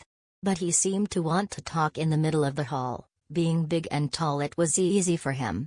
"Well, aren't you just a cute little lolicon now?" Of course I knew what a lolicon was, though being referred as one was a new type of attention, and from someone I saw as a friend was making me hella uncomfortable. I rolled my eyes thinking he was joking, because we joked a lot in the group, and said, whatever, dramatically flipping my hair and jumping off into the gym for warm-ups. As I line up for warm-ups, I stand just beside Edgebeard. He does look naked without his fedora and jeans, but he does recognize me as he stands beside, which makes me much more comfortable around him. "Good morning, ma'am. We're in the South," and this was his version of "m'lady." "I see you've been through a transformation." I nodded, "I guess." Dragonbeard said I look like a lolicon. I pretend to laugh like I found it funny. He shook his head. "He has such a foul mouth, he needs to learn to control it around women." I just laughed and we continued stretching, doing lunges down the gym floor, and other things. I actually kinda liked working out now, so I was just in my own zone for a little bit. Until I felt eyes on me. The thing about being a former fat girl was that you were always very aware of your own body. The way it moved, because you always thought other people were aware of it. I looked up from my 10th push-up and Dragonbeard was standing near the bleachers, hidden away, but I could see his eyes glaze down my shirt. I turned red, sitting on my knees and crossing my hands over my chest. The gym teacher encouraged me to keep going since I was doing so well. I did more push-ups but covered my chest by biting my shirt up with my teeth. Gotta learn to be resourceful when you're a stupid girl. After the warm-up, you were pretty much left alone to do whatever you wanted. Me and Edgebeard walked over to Dragonbeard, who looked way too innocent. I didn't say anything about catching him checking me out. In my head I thought I was mistaken or that he was just looking in my direction. Yes, at the time 15-year-old me really was that fucking stupid. I was kinda neglected by my family, weird, and very desperate for friend. If the ones I had wanted to ogle my chest, then I would just pretend that I didn't notice. I never said you would like me as a narrator. Fly said you called her a lolly. I think that's very disrespectful. You should apologize. Edgebeard said. My eyes go wide. I told him it was funny. It's fine, it was just a joke. I said desperately for the subject to be dropped. Dragonbeard just laughs. Don't worry, Fly. Edgebeard just doesn't have our sense of humor. And then his very warm and moist hand touched the top of my shoulders, and even though my t-shirt could feel his sweat seep through it, leaving an imprint, making my stomach turn. I don't like being touched. It was kind of joke in our group because our group was all touchy-feely, sitting in each other's laps, making sexual jokes and such. But I really hate being touched. I'll kick you before I let you touch me. It was a known fact in our group. Just because I looked different didn't mean that had changed. And I was almost going to kick this guy as an automatic response, but Edgebeard grabbed my clenched fist and pulled me away. I sat down on the bleachers, seeing red but not speaking. You better be glad I stopped, Fly. Dragonbeard. You know small girls rage the hardest. You should have let her hit me, I might have liked it. I'll end it here. I have more stories with them since I was with them for 4 years of high school and a few more classes and this gym classes. Tell me if you'd like hear more. The Story of K, The Longest Halloween by Moonhorse_musics. Okay lovelies, I'm gonna level with you. I shouldn't be writing this right now. I'm sick as fuck and I have work in the morning, but I was laying in bed and reading all the comments, like the creepy fuck that I am, and I couldn't hold this one in. So, I got up, kicked my busted old laptop into gear, and now I'm here. I'm gonna tell you the story of the longest Halloween. So, since high school, well, shit, if you read the DeeDee story, then you know him, too. G-Man. He's a totes cool dude. Anyhow, G-Man and his wife used to throw these super killer Halloween parties, which means lots of booze and costumes, so fuck yeah, I'm there. Each year it's super fun. Always people coming in from out of town, and we usually make our own costumes, so it's a real elaborate affair that devolves into drunken madness before midnight. So much fucking win. Anywho, the longest Halloween. G-Man shoots me a message about 2 weeks before Halloween that the party is totally on, and I'm like fuck yeah. I start making plans, getting parts, building a costume, the usual. Now, I'm not a pro or anything, but I do okay for drunken affairs when it comes to costume making, so I'm getting some stuff together to pull off something, I think, is pretty fucking cool. I'm hitting the shops one day and I spy K, buying several boxes of sodas. He told me once that his grandmother refuses to buy junk food anymore because she's being a bitch, aka worried that he's starting to look like the Stay Puft Marshmallow Man with a neckbeard. At first, I'm all cool, saying hi, generally being all chill, then I realize that I made a huge mistake. I don't realize it as much as it hits me in the face. K asks, what's all that stuff you're getting? Fucking fuck. I'm so boned. I can't lie my way out of this. These are obvious costume parts, so I have to cave. I tell him I'm going to a party on Halloween. Now, any of you would be like, oh, that's cool, or even go so far as to say something like, oh, man, I haven't been to a party in forever. Would you mind if I joined you? See, that's how humans talk. K? Well, shock, excitement, and disappointment fight over his face like angry walruses until he says, oh, that sounds fun. Imosai, I'll just be at home, I guess. No one to talk to. Fuck. I'm too nice. I know this. I need to not be nice. Don't be nice, Moonhorse. Don't you fucking do it. I'll see if I can get you an invite. You fucking stupid bastard. K is all happy again, talking about how he doesn't know what costume to get or what to do, but he'll figure something out. Oh, did he? And he'll let me know. I just smile and nod, and eventually we part ways. Then I get a moment of brilliance. G-Man. He'll bail me out. He'll be like, aw, man, no, we're full up. Yeah. I'll be saved. I was not saved, lovelies. G said it was cool. Fuck my fuck with a fucking fuck machine.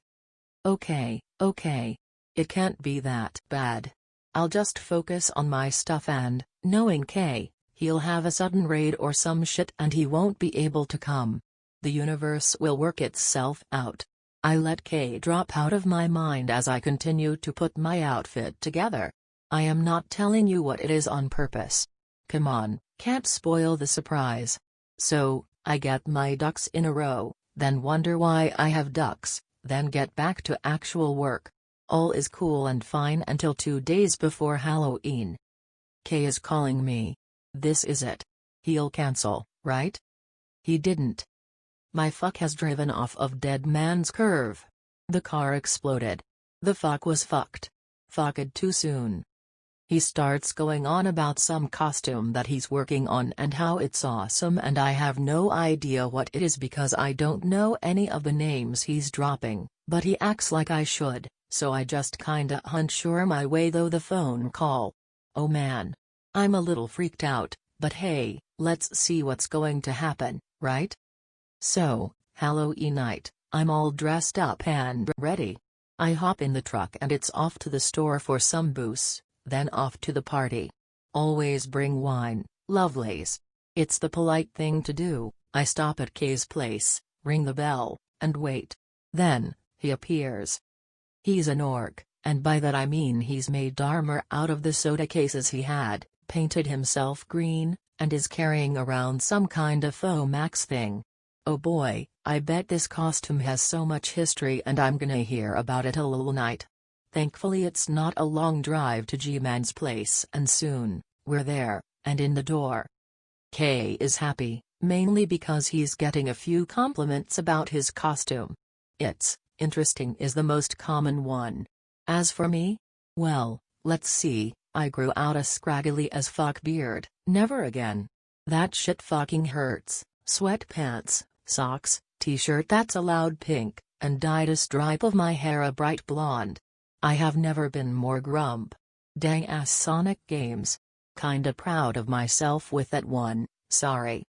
Anywho, the party seems cool, for the most part. Everyone, save for Kay, was drinking and laughing up a storm. Kay, it seems, does not drink. Fuck all if I knew. Anywho, at this stage, I'm getting far too out of character wasted to give a single fuck or to be his babysitter, so I'm enjoying the shit out of this party. At some point, I'm sure as a joke, I acquired a Sonic hat, and continued to pound drinks like this was the last night alcohol would ever exist. Gotta drink fast. Now, I'm plastered as fuck when Kay comes sulking over. We have a little exchange. Kay, I wanna go home. Me, who, what? Home? Why? Kay, because there's no hot girls here. You said there would be girls.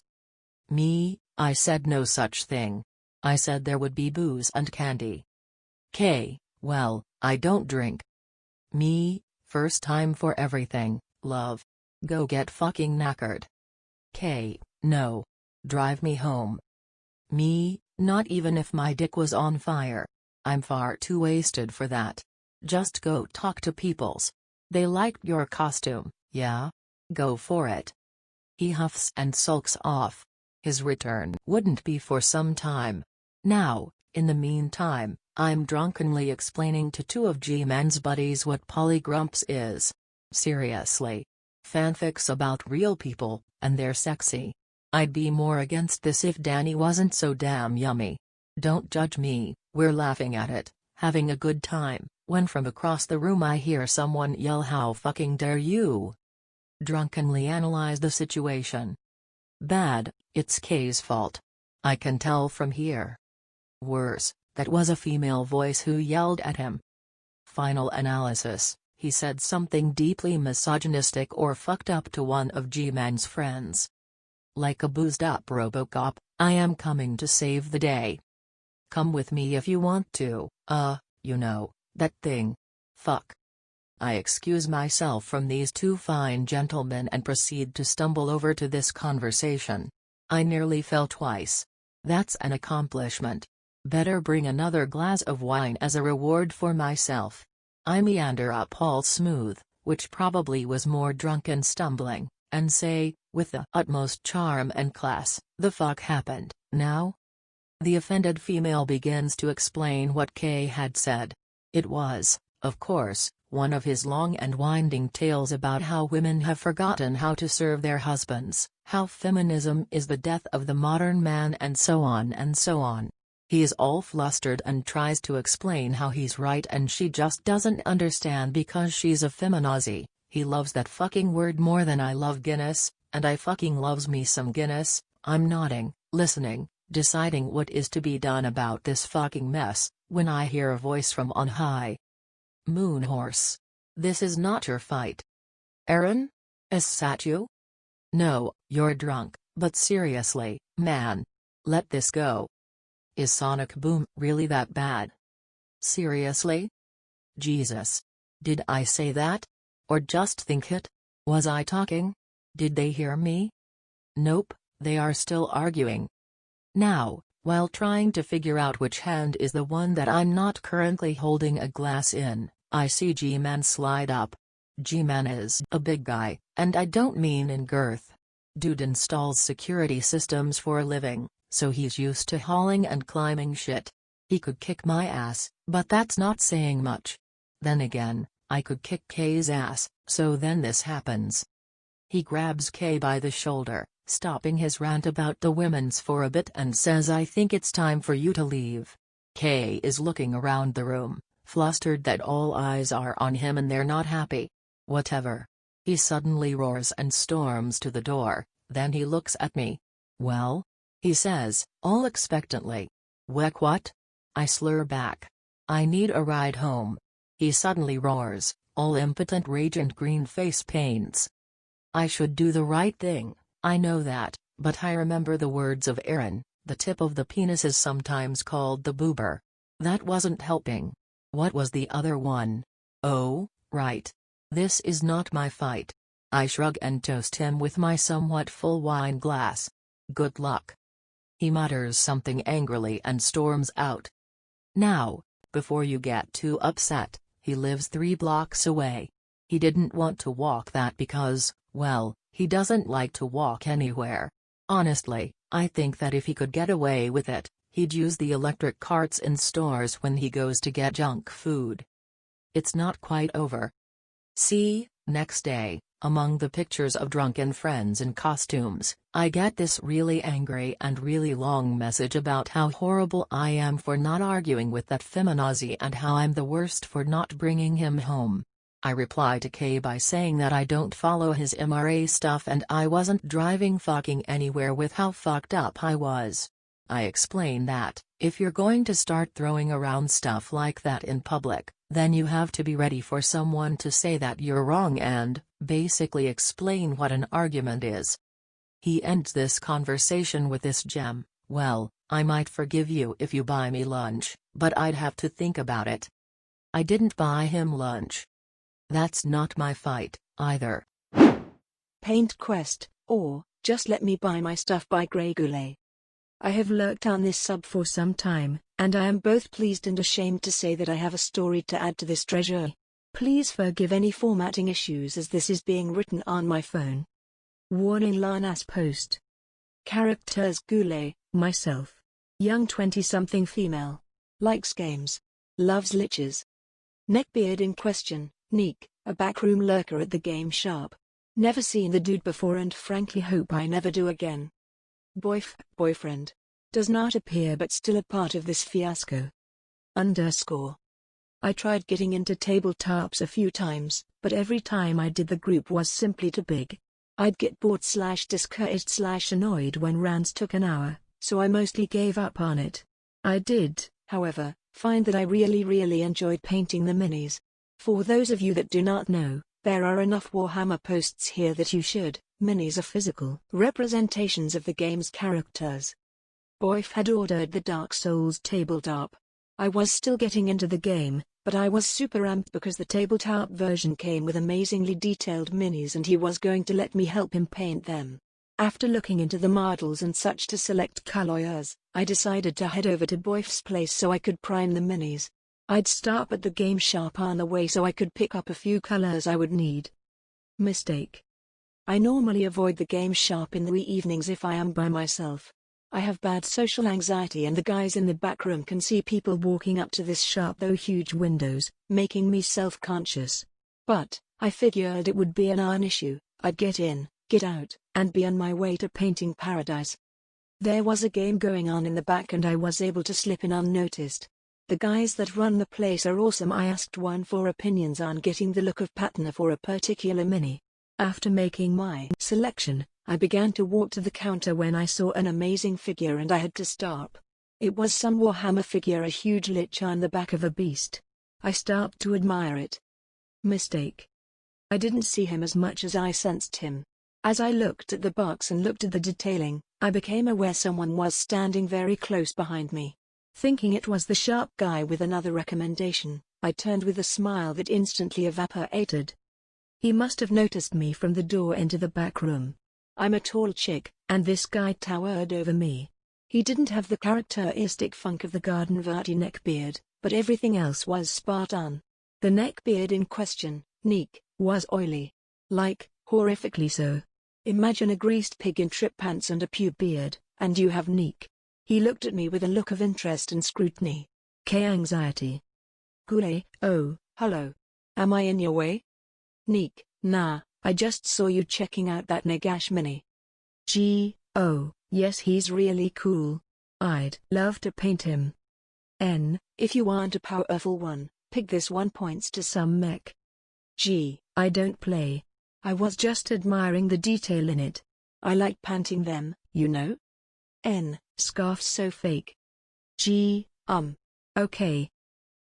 What are you painting now? Happy for the change in subject. Oh, my boyfriend got the Dark Souls game and he's going to let me paint some of them. I needed stuff for the gargoyle. Do you even play Dark Souls? Ooh, yeah. Just the original one so far. I play a knight and I've gotten as far as Blighttown. I see. Well, I bet I'm better than you. Probably better than your guy too. Nervous laughter. Probably. I've died to fire. I attempt to walk away, and he body blocks me. Not super aggressive, but enough where I cannot pass him. Trying to act seductive, I think? You know, you are pretty cute. If you'd like, I can teach you more about Dark Souls. My social anxiety is now through the roof and I just want to get away. Oh, no. No thank you. Take it easy. Attempts to leave again. Don't be so shy. Seriously, it'll be fun. He puts his hand on my arm. Mistake. I push him. I work in research and I lift things and put them down all day every day. I'm not ripped, but I have some force behind me. He slams into the wall and knocks over a bunch of displays as his metal-laden pants clink against boxes and hooks. A peal of laughter comes from the back. His buddies saw the whole thing. The staff comes over and berates him for making a mess and harassing a customer. He cries that I was the one to push him into the display. He staff scoffs and says he probably deserved it. I buy my stuff and get the hell out of there. Why are people like this? Lyin Brian learns to lead by Lady_Saber. Hey. I apologize in advance that this series will contain a lot of medical terms and jargon. Most of it is second nature to me. I've tried to explain where I can and put most of it in lay terms for the uninitiated, but I don't want this story to read like it's been published in some esoteric journal. If something is unclear or confusing, please don't hesitate to ask about it in the comments. Long backstory short, I took an EMT class my senior year of high school in America and loved it. I tested for my certification at the state, and planned to use those credentials as a springboard for further medical experience. Once I got back to my country, however, I realized that I wouldn't be able to use that certification and would have to start all over with my training, so I came right back to the US and got my paramedic credentials. In this story, we're in the final stages of our training, bridging the gap between the classroom and the field. Lights, sirens, action. With most of our classroom education finished, the last few weeks are dedicated to the dreaded camps, or skills competencies. We have to demonstrate that we can effectively perform advanced life support skills in a scenario before we're allowed to participate in ride-alongs with a real EMS agency and treat real live patients. If you don't pass, you've got to defer clinical time to remediating skills, which means you may not have enough clinical hours to graduate, which means you're not going to be a medic. No pressure. Our cohort of 30 assembles bright and early Monday morning in the lobby of the simulation lab.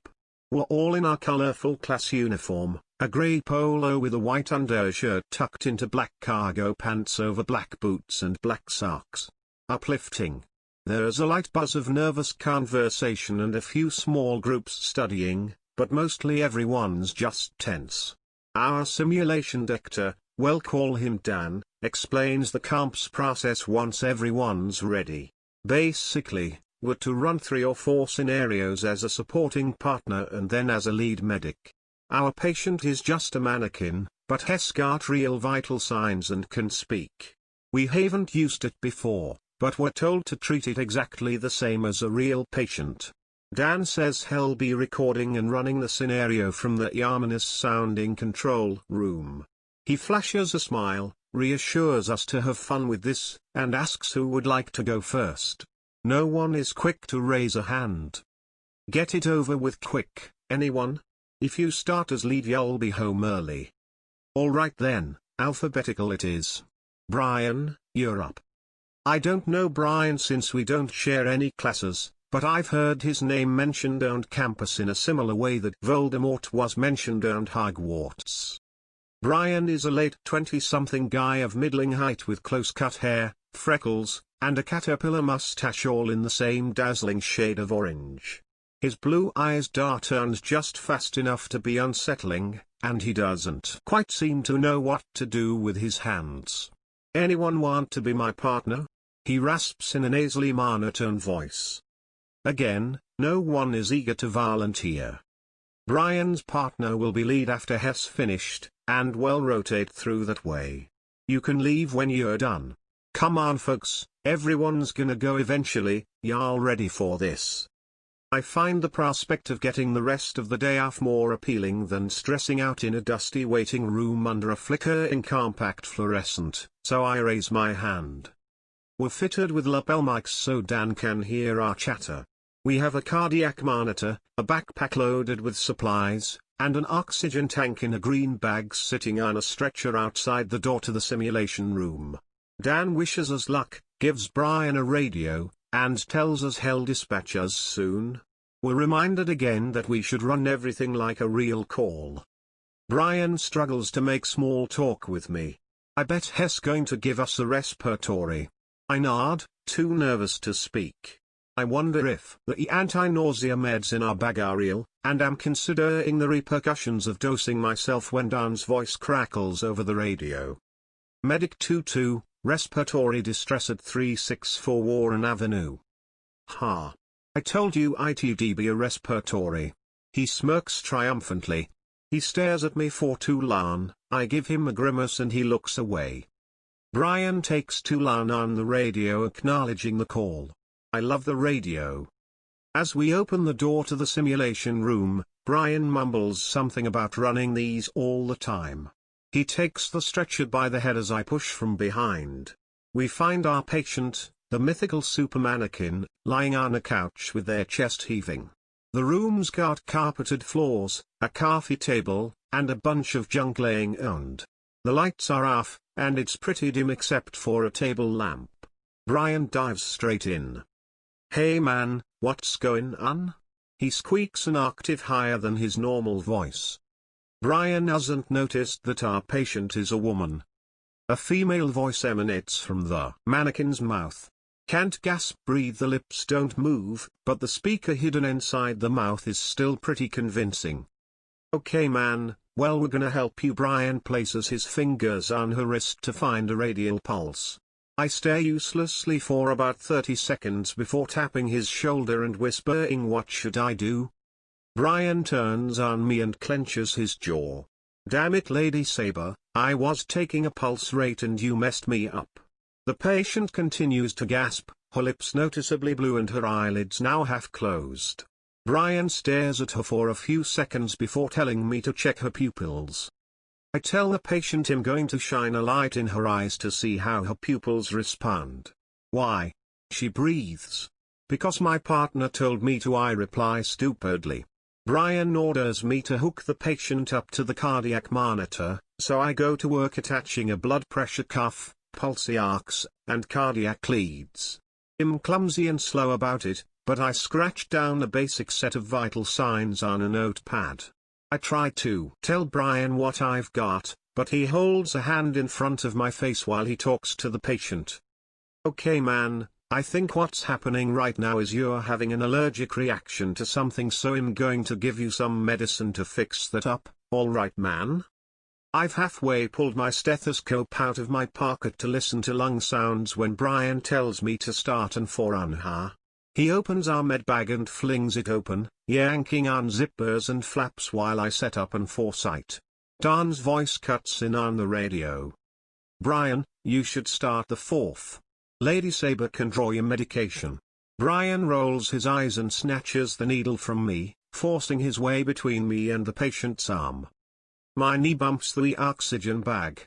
It's still zippered shut while our patient turns blue. Brian feels for a vein while I whisper if I should apply oxygen. Damn it, Lady Saber, why didn't you do that first? Yes, do it. He sighs with exasperation. I ask him how much oxygen I should give. Just whatever is the reply as he jams a needle into our patient's arm. Okay man, I'm going to give you some epinephrine to fix up this allergic reaction. The patient doesn't respond, her respirations having gone from rapid and labored to slow and shallow. Wheezes are audible from a meter away. Brian draws 10 milligrams of adrenaline from a vial into a 10 milliliters syringe. Hey, are you sure that's the right dose? Yes, Lady Saber, you have to give 10 milliliters when you give it 4, he says, slamming the fluid into the patient's arm. Dan's voice comes over the radio. How much did you give, Brian? 10 milliliters. Out of that vial? Yay. There a pause, before the patient's eyes close completely and the rhythm on the heart monitor goes from normal to cardiac arrest. Brian feels for a pulse, and then shouts for me to start chest compressions. I lace my fingers together, bow over the patient's chest, and Dan cuts in over the radio one last time. Let's stop it right there, guys. Come on over to the debrief room and we'll talk about this. Brian glares daggers at me while I fight back tears. I trudge behind him across the hall to the debriefing room where a few recliners sit in a circle. Brian leaves one space between us, spreading himself out and gripping both arm rests. I sink into my uneasy chair and fold my hands in my lap. Dan joins us a few seconds later and positions himself across from both of us. So, Brian, why don't you tell me what happened? Brian shrugs his defiance, staring straight ahead at nothing. What do you think was wrong with this patient? Anaphylaxis, Brian grumbles. How did you come to that conclusion? She couldn't breathe cause her airway was all shut up, that's why. He grips his arm rests tighter. Did you listen to her lung sounds? Yeah. I mean, I didn't, but I was gonna. That's why I was having Lady Saber start the fourth. Your job for these scenarios is to act as lead, Brian, and perform skills. Let Lady Saber do the assessment and you can do treatments based on her findings. K. Dan takes a slow, deep breath. He tells us that the reason this patient died was because she got 10 times the normal dose of adrenaline, and it hit her heart like a freight train. He explains that her real problem was severe asthma, which we might have known if we asked the right assessment questions or noticed the inhaler on the floor by her hand. Whoops. He asks us what the treatment would be. I know half of it, and confuse the other half with a different treatment. Brian somehow manages to recite most of the entire protocol. I fight the urge to hug my own knees. Okay, so Brian, what I need you to work on is to slow down and think through your treatment rather than rushing through it. Also, don't swear in front of patients. Lady Saber, Make sure you know your protocol and dosages so you can effectively correct your partner if necessary.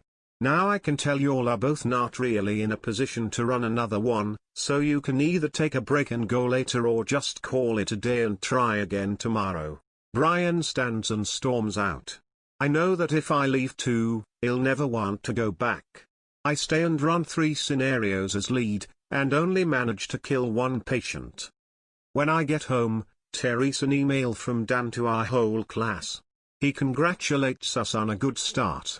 He says that to avoid people waiting all day for their turn, we can expect to spend an hour as lead and an hour as partner, and well be paired with the same people we were with today. A roster is attached. Guess who I'm stuck with? It's Better to Be Rich Than Right. By J. Mount. I travel by air a lot for work. Thanks to the law of averages, that means I get stuck in airports due to delayed/cancelled flights from time to time. When you travel as much as I do, you take it for what it is and roll with it. This recent trip was no different. I come into DFW with an expected 1-hour layover. I get off the plane and head over to my gate, something I always do to ensure I know where I need to be in case it's been changed. I don't see my destination on the board at the desk, so I ask the lady. Yes, this is the correct gate. The flight was delayed due to mechanical issues and will be leaving at 2 hours later than scheduled. Shit. I grabbed my bags and headed for the nearest bar, Chili's. Like any Chili's, for whatever the fucking reason, it was fairly crowded. If you've ever been to the Chili's in DFW, I'm assuming there's only one. The bar area is pretty small. Add in people's luggage and moving in to grab a seat is typically pretty tight. There are 2 open seats together, one at the end of the bar and the other being anchored by a younger, chubby fellow in his mid-20s. To be fair, he didn't appear as a neckbeard from the back. I guess the fedora was in his luggage? Getting to either seat meant walking behind him. Instead of barging through like an asshole at a Black Friday sale, I tapped his shoulder and asked if I could squeeze by. As he looked up at me, I froze. Poor attempt at a beard to cover his acne? Check. Glasses? Check. Obvious lack of hygiene? Check. All of the makings of a neckbeard were there. The confirmation? One of those t-shirts with a silk screen that reads like an armor tooltip from an MMO/R.P.G. Yes. I walked past and took the seat furthest from him, leaving an open one between us. Neckbeard or not, there's a fairly standard courtesy that exists between those that belly up to an airplane bar. Think about it. No one grabs a drink with less than 2 hours or so to kill. And since getting to the airport early enough to go to the bar is somewhat ridiculous, I just assume everyone is there due to a delay or a long layover, which in either circumstance, usually sucks. As I settled in at the bar, I noticed that he was still looking at me. Flight get delayed, too? I asked. No. My ride dropped me off earlier than I told her to. No sooner than I flashed a courtesy smile at his response did the bartender come by to take my order, a Bud Light. How can you drink that piss? Fuck. Here we go. I looked up from my phone with an eyebrow raised. Bud Light is terrible. Pause. I like craft beer. I do.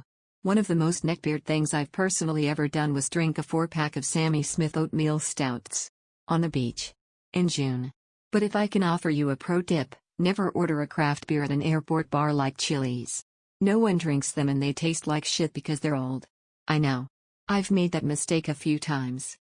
Unpause. I looked over at the glass in front of him. Something dark. I thought back to his earlier comment about his ride dropping him off and realized, his mom. Of course. I like to stick with the sure bet. He reeled back in his chair as if he was forming the wittiest of retorts when suddenly a female appeared between us. Is this seat taken? Before he could recover, I invited her to have a seat.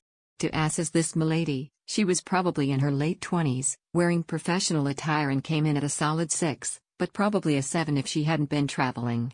She was attractive, but not so much so that it was intimidating. And I knew that wasn't going to end well for her. The bartender came by and grabbed her order, a margarita. I looked over at Sir Smugfoot to see what he had to say, but he was fumbling with his phone. I turned back to her and asked if she had been delayed. Yep. Welcome to the club. We made a little chit-chat about how much air travel sucks, and I noticed my neighbor of the north doing a poor job of eavesdropping. Yes, here we go. He's going to say something euphoric. But wait. What? La text message? No. And with that, He looked back down at his phone. 15 minutes or so passed without a word being spoken. In hindsight, that sounds a little awkward. The bartender came by and I ordered another beer. When he dropped it off, it had foamed over a little. No biggie. I snagged a few bar napkins and a couple fell to the floor. After I cleaned up the spillage, I hopped out of my chair to pick up the napkins. Now apparently that was a clear window for Milady to also get up to retrieve her iPad from her bag. I made some stupid comment about her being nervous to talk to me that I instantly regretted. We're back in our chairs and she flicks open her iPad cover and the screen lights up. Now, I don't recall the moment when NB took an interest, but I could see that he was disgusted by something on her iPad. Naturally, I took a look. Oh shit, Taylor Swift. For those that don't have an iPad, it displays the album cover of the song you're listening to on the lock screen. Here we go. Cue me, no intention of white knighting for this maiden. Cue him, inhaling deeply in preparation for the impending diatribe. Wow. Taylor Swift. Really? How could anyone listen to that whore? This chick never saw that coming. Before she could respond, he went on an epic rant about how pop music is ruining our society and wait for it. Brainwashing women into liking douchebags, which unfortunately didn't go as far as I wanted it to in the rant. At that point she's completely offended and asks for her check. The bartender, an older guy, saw it all go down and pretty much had it ready to give her. Me? I was snickering to myself. While she was leaving I flashed her a friendly smile before turning my gaze towards Rico Soff. For whatever reason, he was fucking red-faced. As if the anxiety of speaking to a woman mixed with the feeling of success he must have had for winning the imaginary argument he had concocted in his mind was pushing him to the brink of a massive coronary. I only managed to mutter one word to him in the moment. Smooth. A few moments later he requested to tab out. I assume he was onward to his destination, but to do this day there's a small shred of hope in me that he followed her to make a few more points that he had forgotten. When the bartender brought him his check he looked him dead in the eye and said, "Son, let me offer you some advice. It's always better to be rich than to be right. Think about it." Miffed, the guy signed his receipt and left. Based on the bartender's reaction when he picked up the receipt book, the guy didn't tip him shit. When I left, I tipped that glorious bastard a $20. I can't wait to go back. You're clearly not 1337 enough for this elite nerdbeard. By superfluffywalrus. So I just found this sub on behalf of my who enjoys a good neckbeard to laugh at, so I thought I would share a story about my very own nerdbeard. We'll call him John. So I know John through uni and we both study the same course, computer security.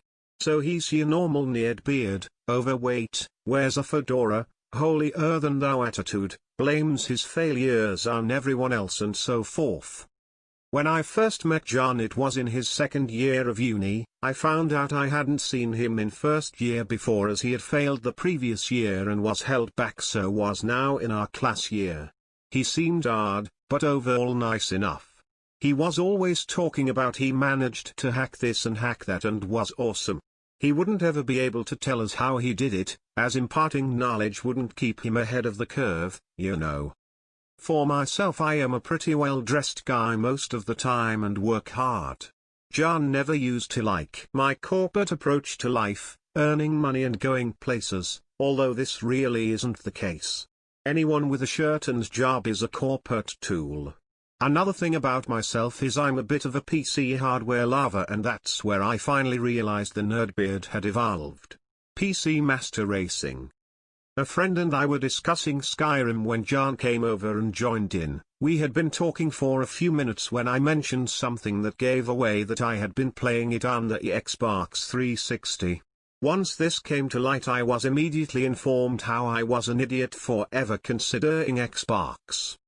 My point was that the graphics difference didn't matter too much as I was playing on the Xbox, with a controller and could sit on my sofa and use a much larger screen. Playing comfort mattered enough that I was fine with the awful graphics. He then proceeded condescendingly inform me I could use an failbox controller on my PC instead of the obviously better keyboard and mouse. I could also move my PC to and from my room to the living room to play it. Elitism convenience. I shrugged this off as he began to tell me what his awesome rig had, Frankly, it was a piece of shit. When I questioned it, as at first I thought he might be getting his numbers round the run I was told no one can afford a decent PC at uni without scrounging off their parents, which I knew he did. Oh, I forgot to mention he was 25. I told him my PC specs in backhanded retaliation as I knew he would more annoyed, and yup, he just got more shitty. It's not about the spec. Then muttered all the gear, no idea. He then asked what competitive games I played, which at the time was only really StarCraft 2. He then smugly informed me he'd love to rape me 1v1. Turns out I was diamond and he was gold. That's a big difference. At this point his fedora was writhing in rage with the fact he couldn't look down on me. He somehow managed to halt and pull himself into full reverse. He told me I was an idiot because I took games too seriously and didn't need to apply my corporate elitism to beating everyone, and he would love to see me try to win at something like Minecraft and how it would ruin my day not being able to be the best at something. He then hulked himself away, muttering under his breath, being sour. I won't be seeing John anymore as he failed this year of uni, again. TL, Dr. Neckbeard tries to shit on consoles, ends up crying about everyone else being elitists. The story of DeeDee, the anime beard by ChooyLumps. Not at all new to this subreddit, but new to posting. First, some introduction. I'll call myself Lumps because of personal reasons.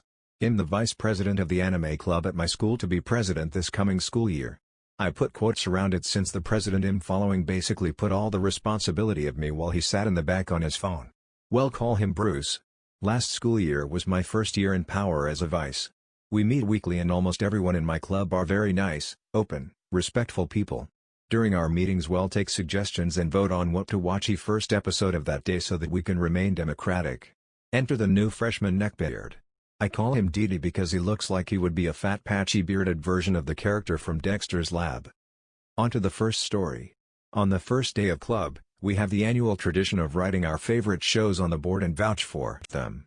Everyone's pretty experienced in anime, so we'll joke and put up Naruto or Yu-Gi-Oh or something like that. DeeDee raises his hand to put a show up and I call on him. He confidently says One Piece. Everyone laughs assuming he was joking like everyone else.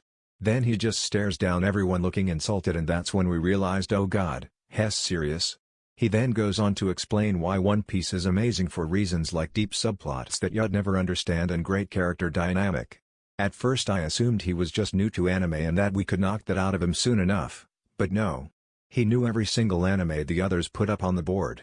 And he knew how to come up with excuses to take any of them down. Death Note, Light's plan was too flimsy. I would have figured out what was going on in a week. Black Butler, the relationship with Sebastian and Seal are way too overtly sexual. Soul Eater, half of the major characters aren't even likable. It was after he called Death the Kid a pointless pretty boy for fan service that I got really annoyed. DeeDee, we're only trying to vouch for these in case other people might want to watch them on their own time. He looked at me like he knew what he was going to say was gonna set me off. Of course you'd vouch for these shows, Lumps. Girls are obviously gonna go for the ones with the pretty boys. What? He didn't look around the room. There's only 3 girls in here. It's obvious you're just here because your boyfriend introduced it to you, right Bruce? I was there with my jaw dropped. Bruce finally looked up from his phone for 5 seconds to say she is not and never had been my girlfriend, dude, and then looked back down. Thanks for the help, bitch. DeeDee rolled his eyes and sat down. Everyone was fucking stunned at what went down. I have no idea how long we were all just staring him down angrily, but we were snapped of it after a teacher told us that club time was over. This isn't the only experience I've had with DeeDee, nor is it the worst. If this gets a good enough review we'll probably post another. The story of K, trapped in a truck with his opinions by Moonhorse_musics. Welcome back, kids. I know, this isn't what you were expecting, but this is one I remembered by looking at some old chats and whatnot. This is a story about going to GameStop with K and why that's a nightmare. First, a little background. The place where I live, the nearest GameStop is about 3 towns over. That's about a 45-minute drive. It's a bit of a stretch to go to a store that's just gonna fuck you over about games, but hey, this isn't about them. Seriously, I need a place to tell you all the wonderful stories about this place. Little southern town.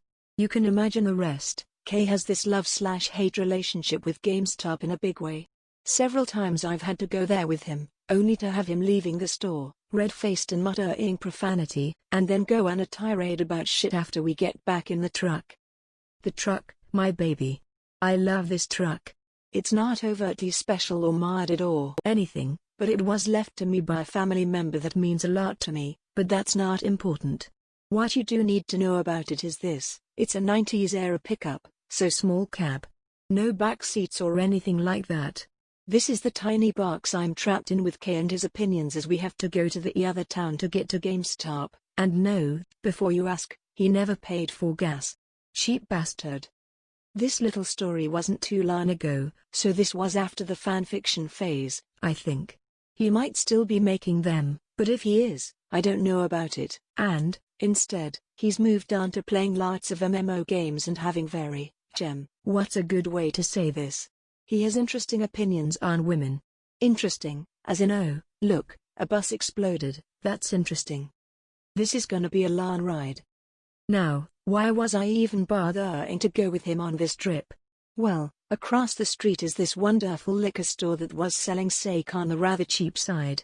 Call me Animu Steve all you want, but sake fucks you up quick and I love that shit, so I ''m.a. Keep drinking it. Anyhow, that's my reason for going. Kay is hitching a ride, and bitching the whole time. Bitching a ride. I'm funny. So, I cruise over to his grandmother's place, pick him up, and we're on our way.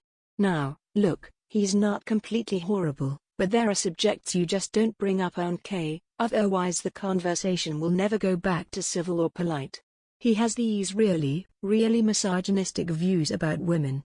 Very outdated, like when grandma says racist shit at the dinner table.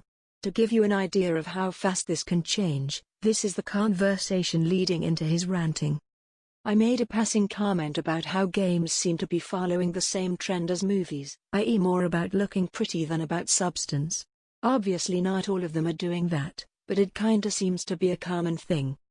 Now, you, and any normal person hears that, and might agree or disagree, but your reply will have to do with oh, I think games are, blah blah, general understanding of how fucking conversation works. You know what the fucking topic is. You know how words work. Kay launches into how feminism is ruining video games. Lol, what?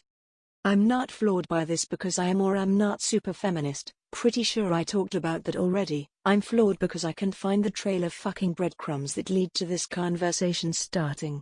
God damn it, Hansel, you have to stop this shit. So, due to the fact that I'm not lost in the dark forest of what the actual fuck did you just say, he continues. It's all these feminazis, man. They just don't wanna let boys be boys when we want to, you know? They have to control everything and take away all the fun from just being a man. They wanna take away all men's rights, you know? It's sickening, and it's all because they're just too ugly to get a man. It's not my fault that they're ugly bitches. So on, so on.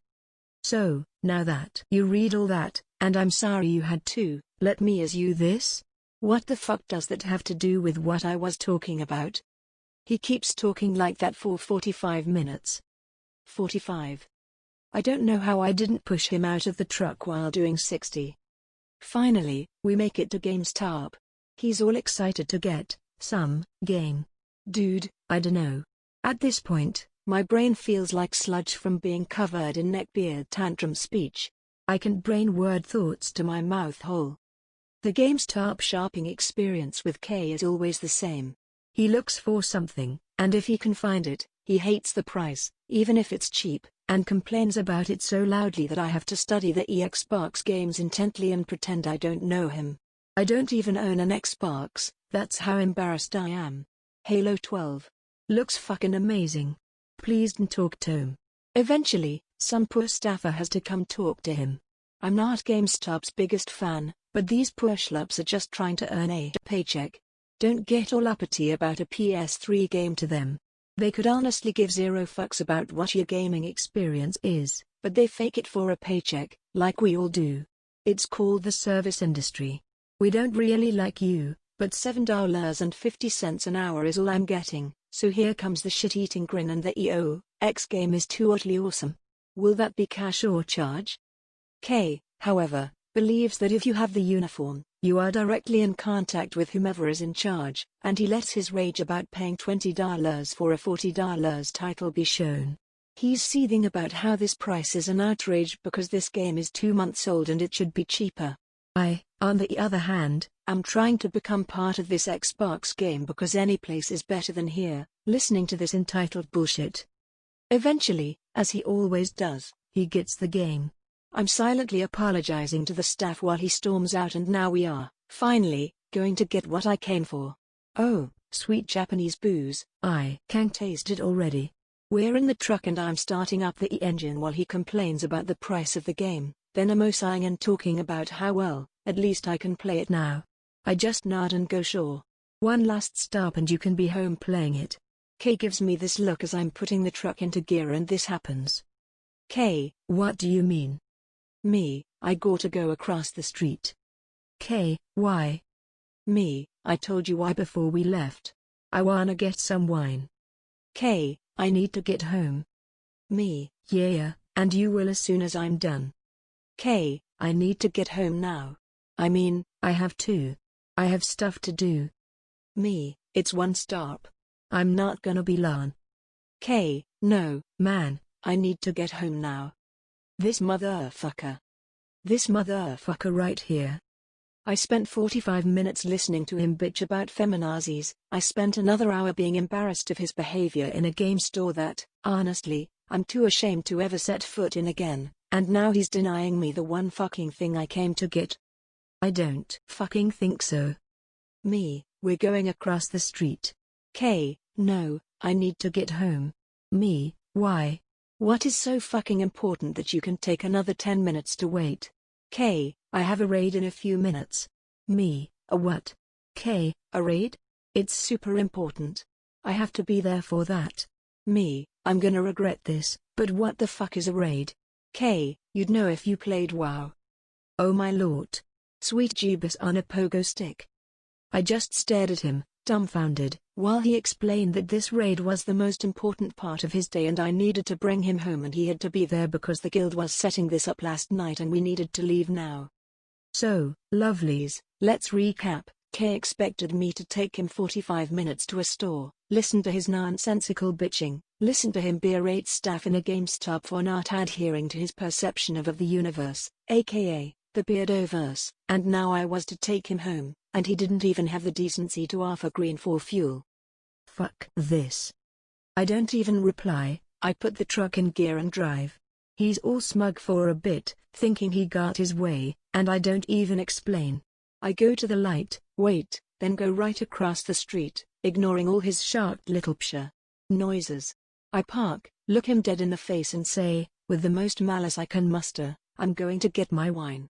I'll be back in a bit. You can come in or you can wait here, I don't fucking care. And I'm out of the truck. I find my bottles, happy, but also still pissed at the little neckbeard man-child still in my passenger seat. I get my stuff, pay, and am out in less than 5 minutes. From the fucking door, I can see that he's sulking/angry texting. I get back in the truck, say nothing, and start heading back to our town. He doesn't say a word for almost 20 minutes, which I guess is supposed to make me feel bad, but I'm just happy I don't have to hear about how women's are bitches, man. Then he decides to speak, and it's round 2 of the stupid shit parade, only this time I learn more than just he's a misogynistic shitlord. K, the guild is gonna be pissed. Me, if they're really your friends, then they'll understand. K, no, this was important, and now I am late because of you. Me, no one made you come with me. K, I needed this game. Me, you need to stop yelling. Shit, if it was this bad, why don't you just save up and get your own car? K, I don't need to do that. I'm getting a car as soon as I can get my trust fund, okay? Hold up. Trust fund. He has a trust fund, he thinks all women are bitches, lives with his grandmother, spends all day gaming, refuses to work, this behavior will never change. Ye gods. He is the Ian Beard. What happens when you reject a neckbeard/nice guy? By imminent_riot. This week in the town I had grown up in, a woman was murdered.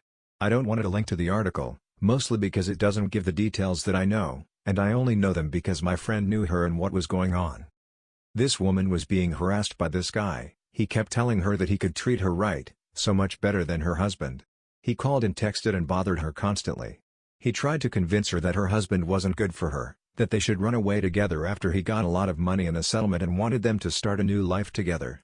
She kept telling him she loved her husband and her kid, but he wouldn't listen when she told him not to contact her again.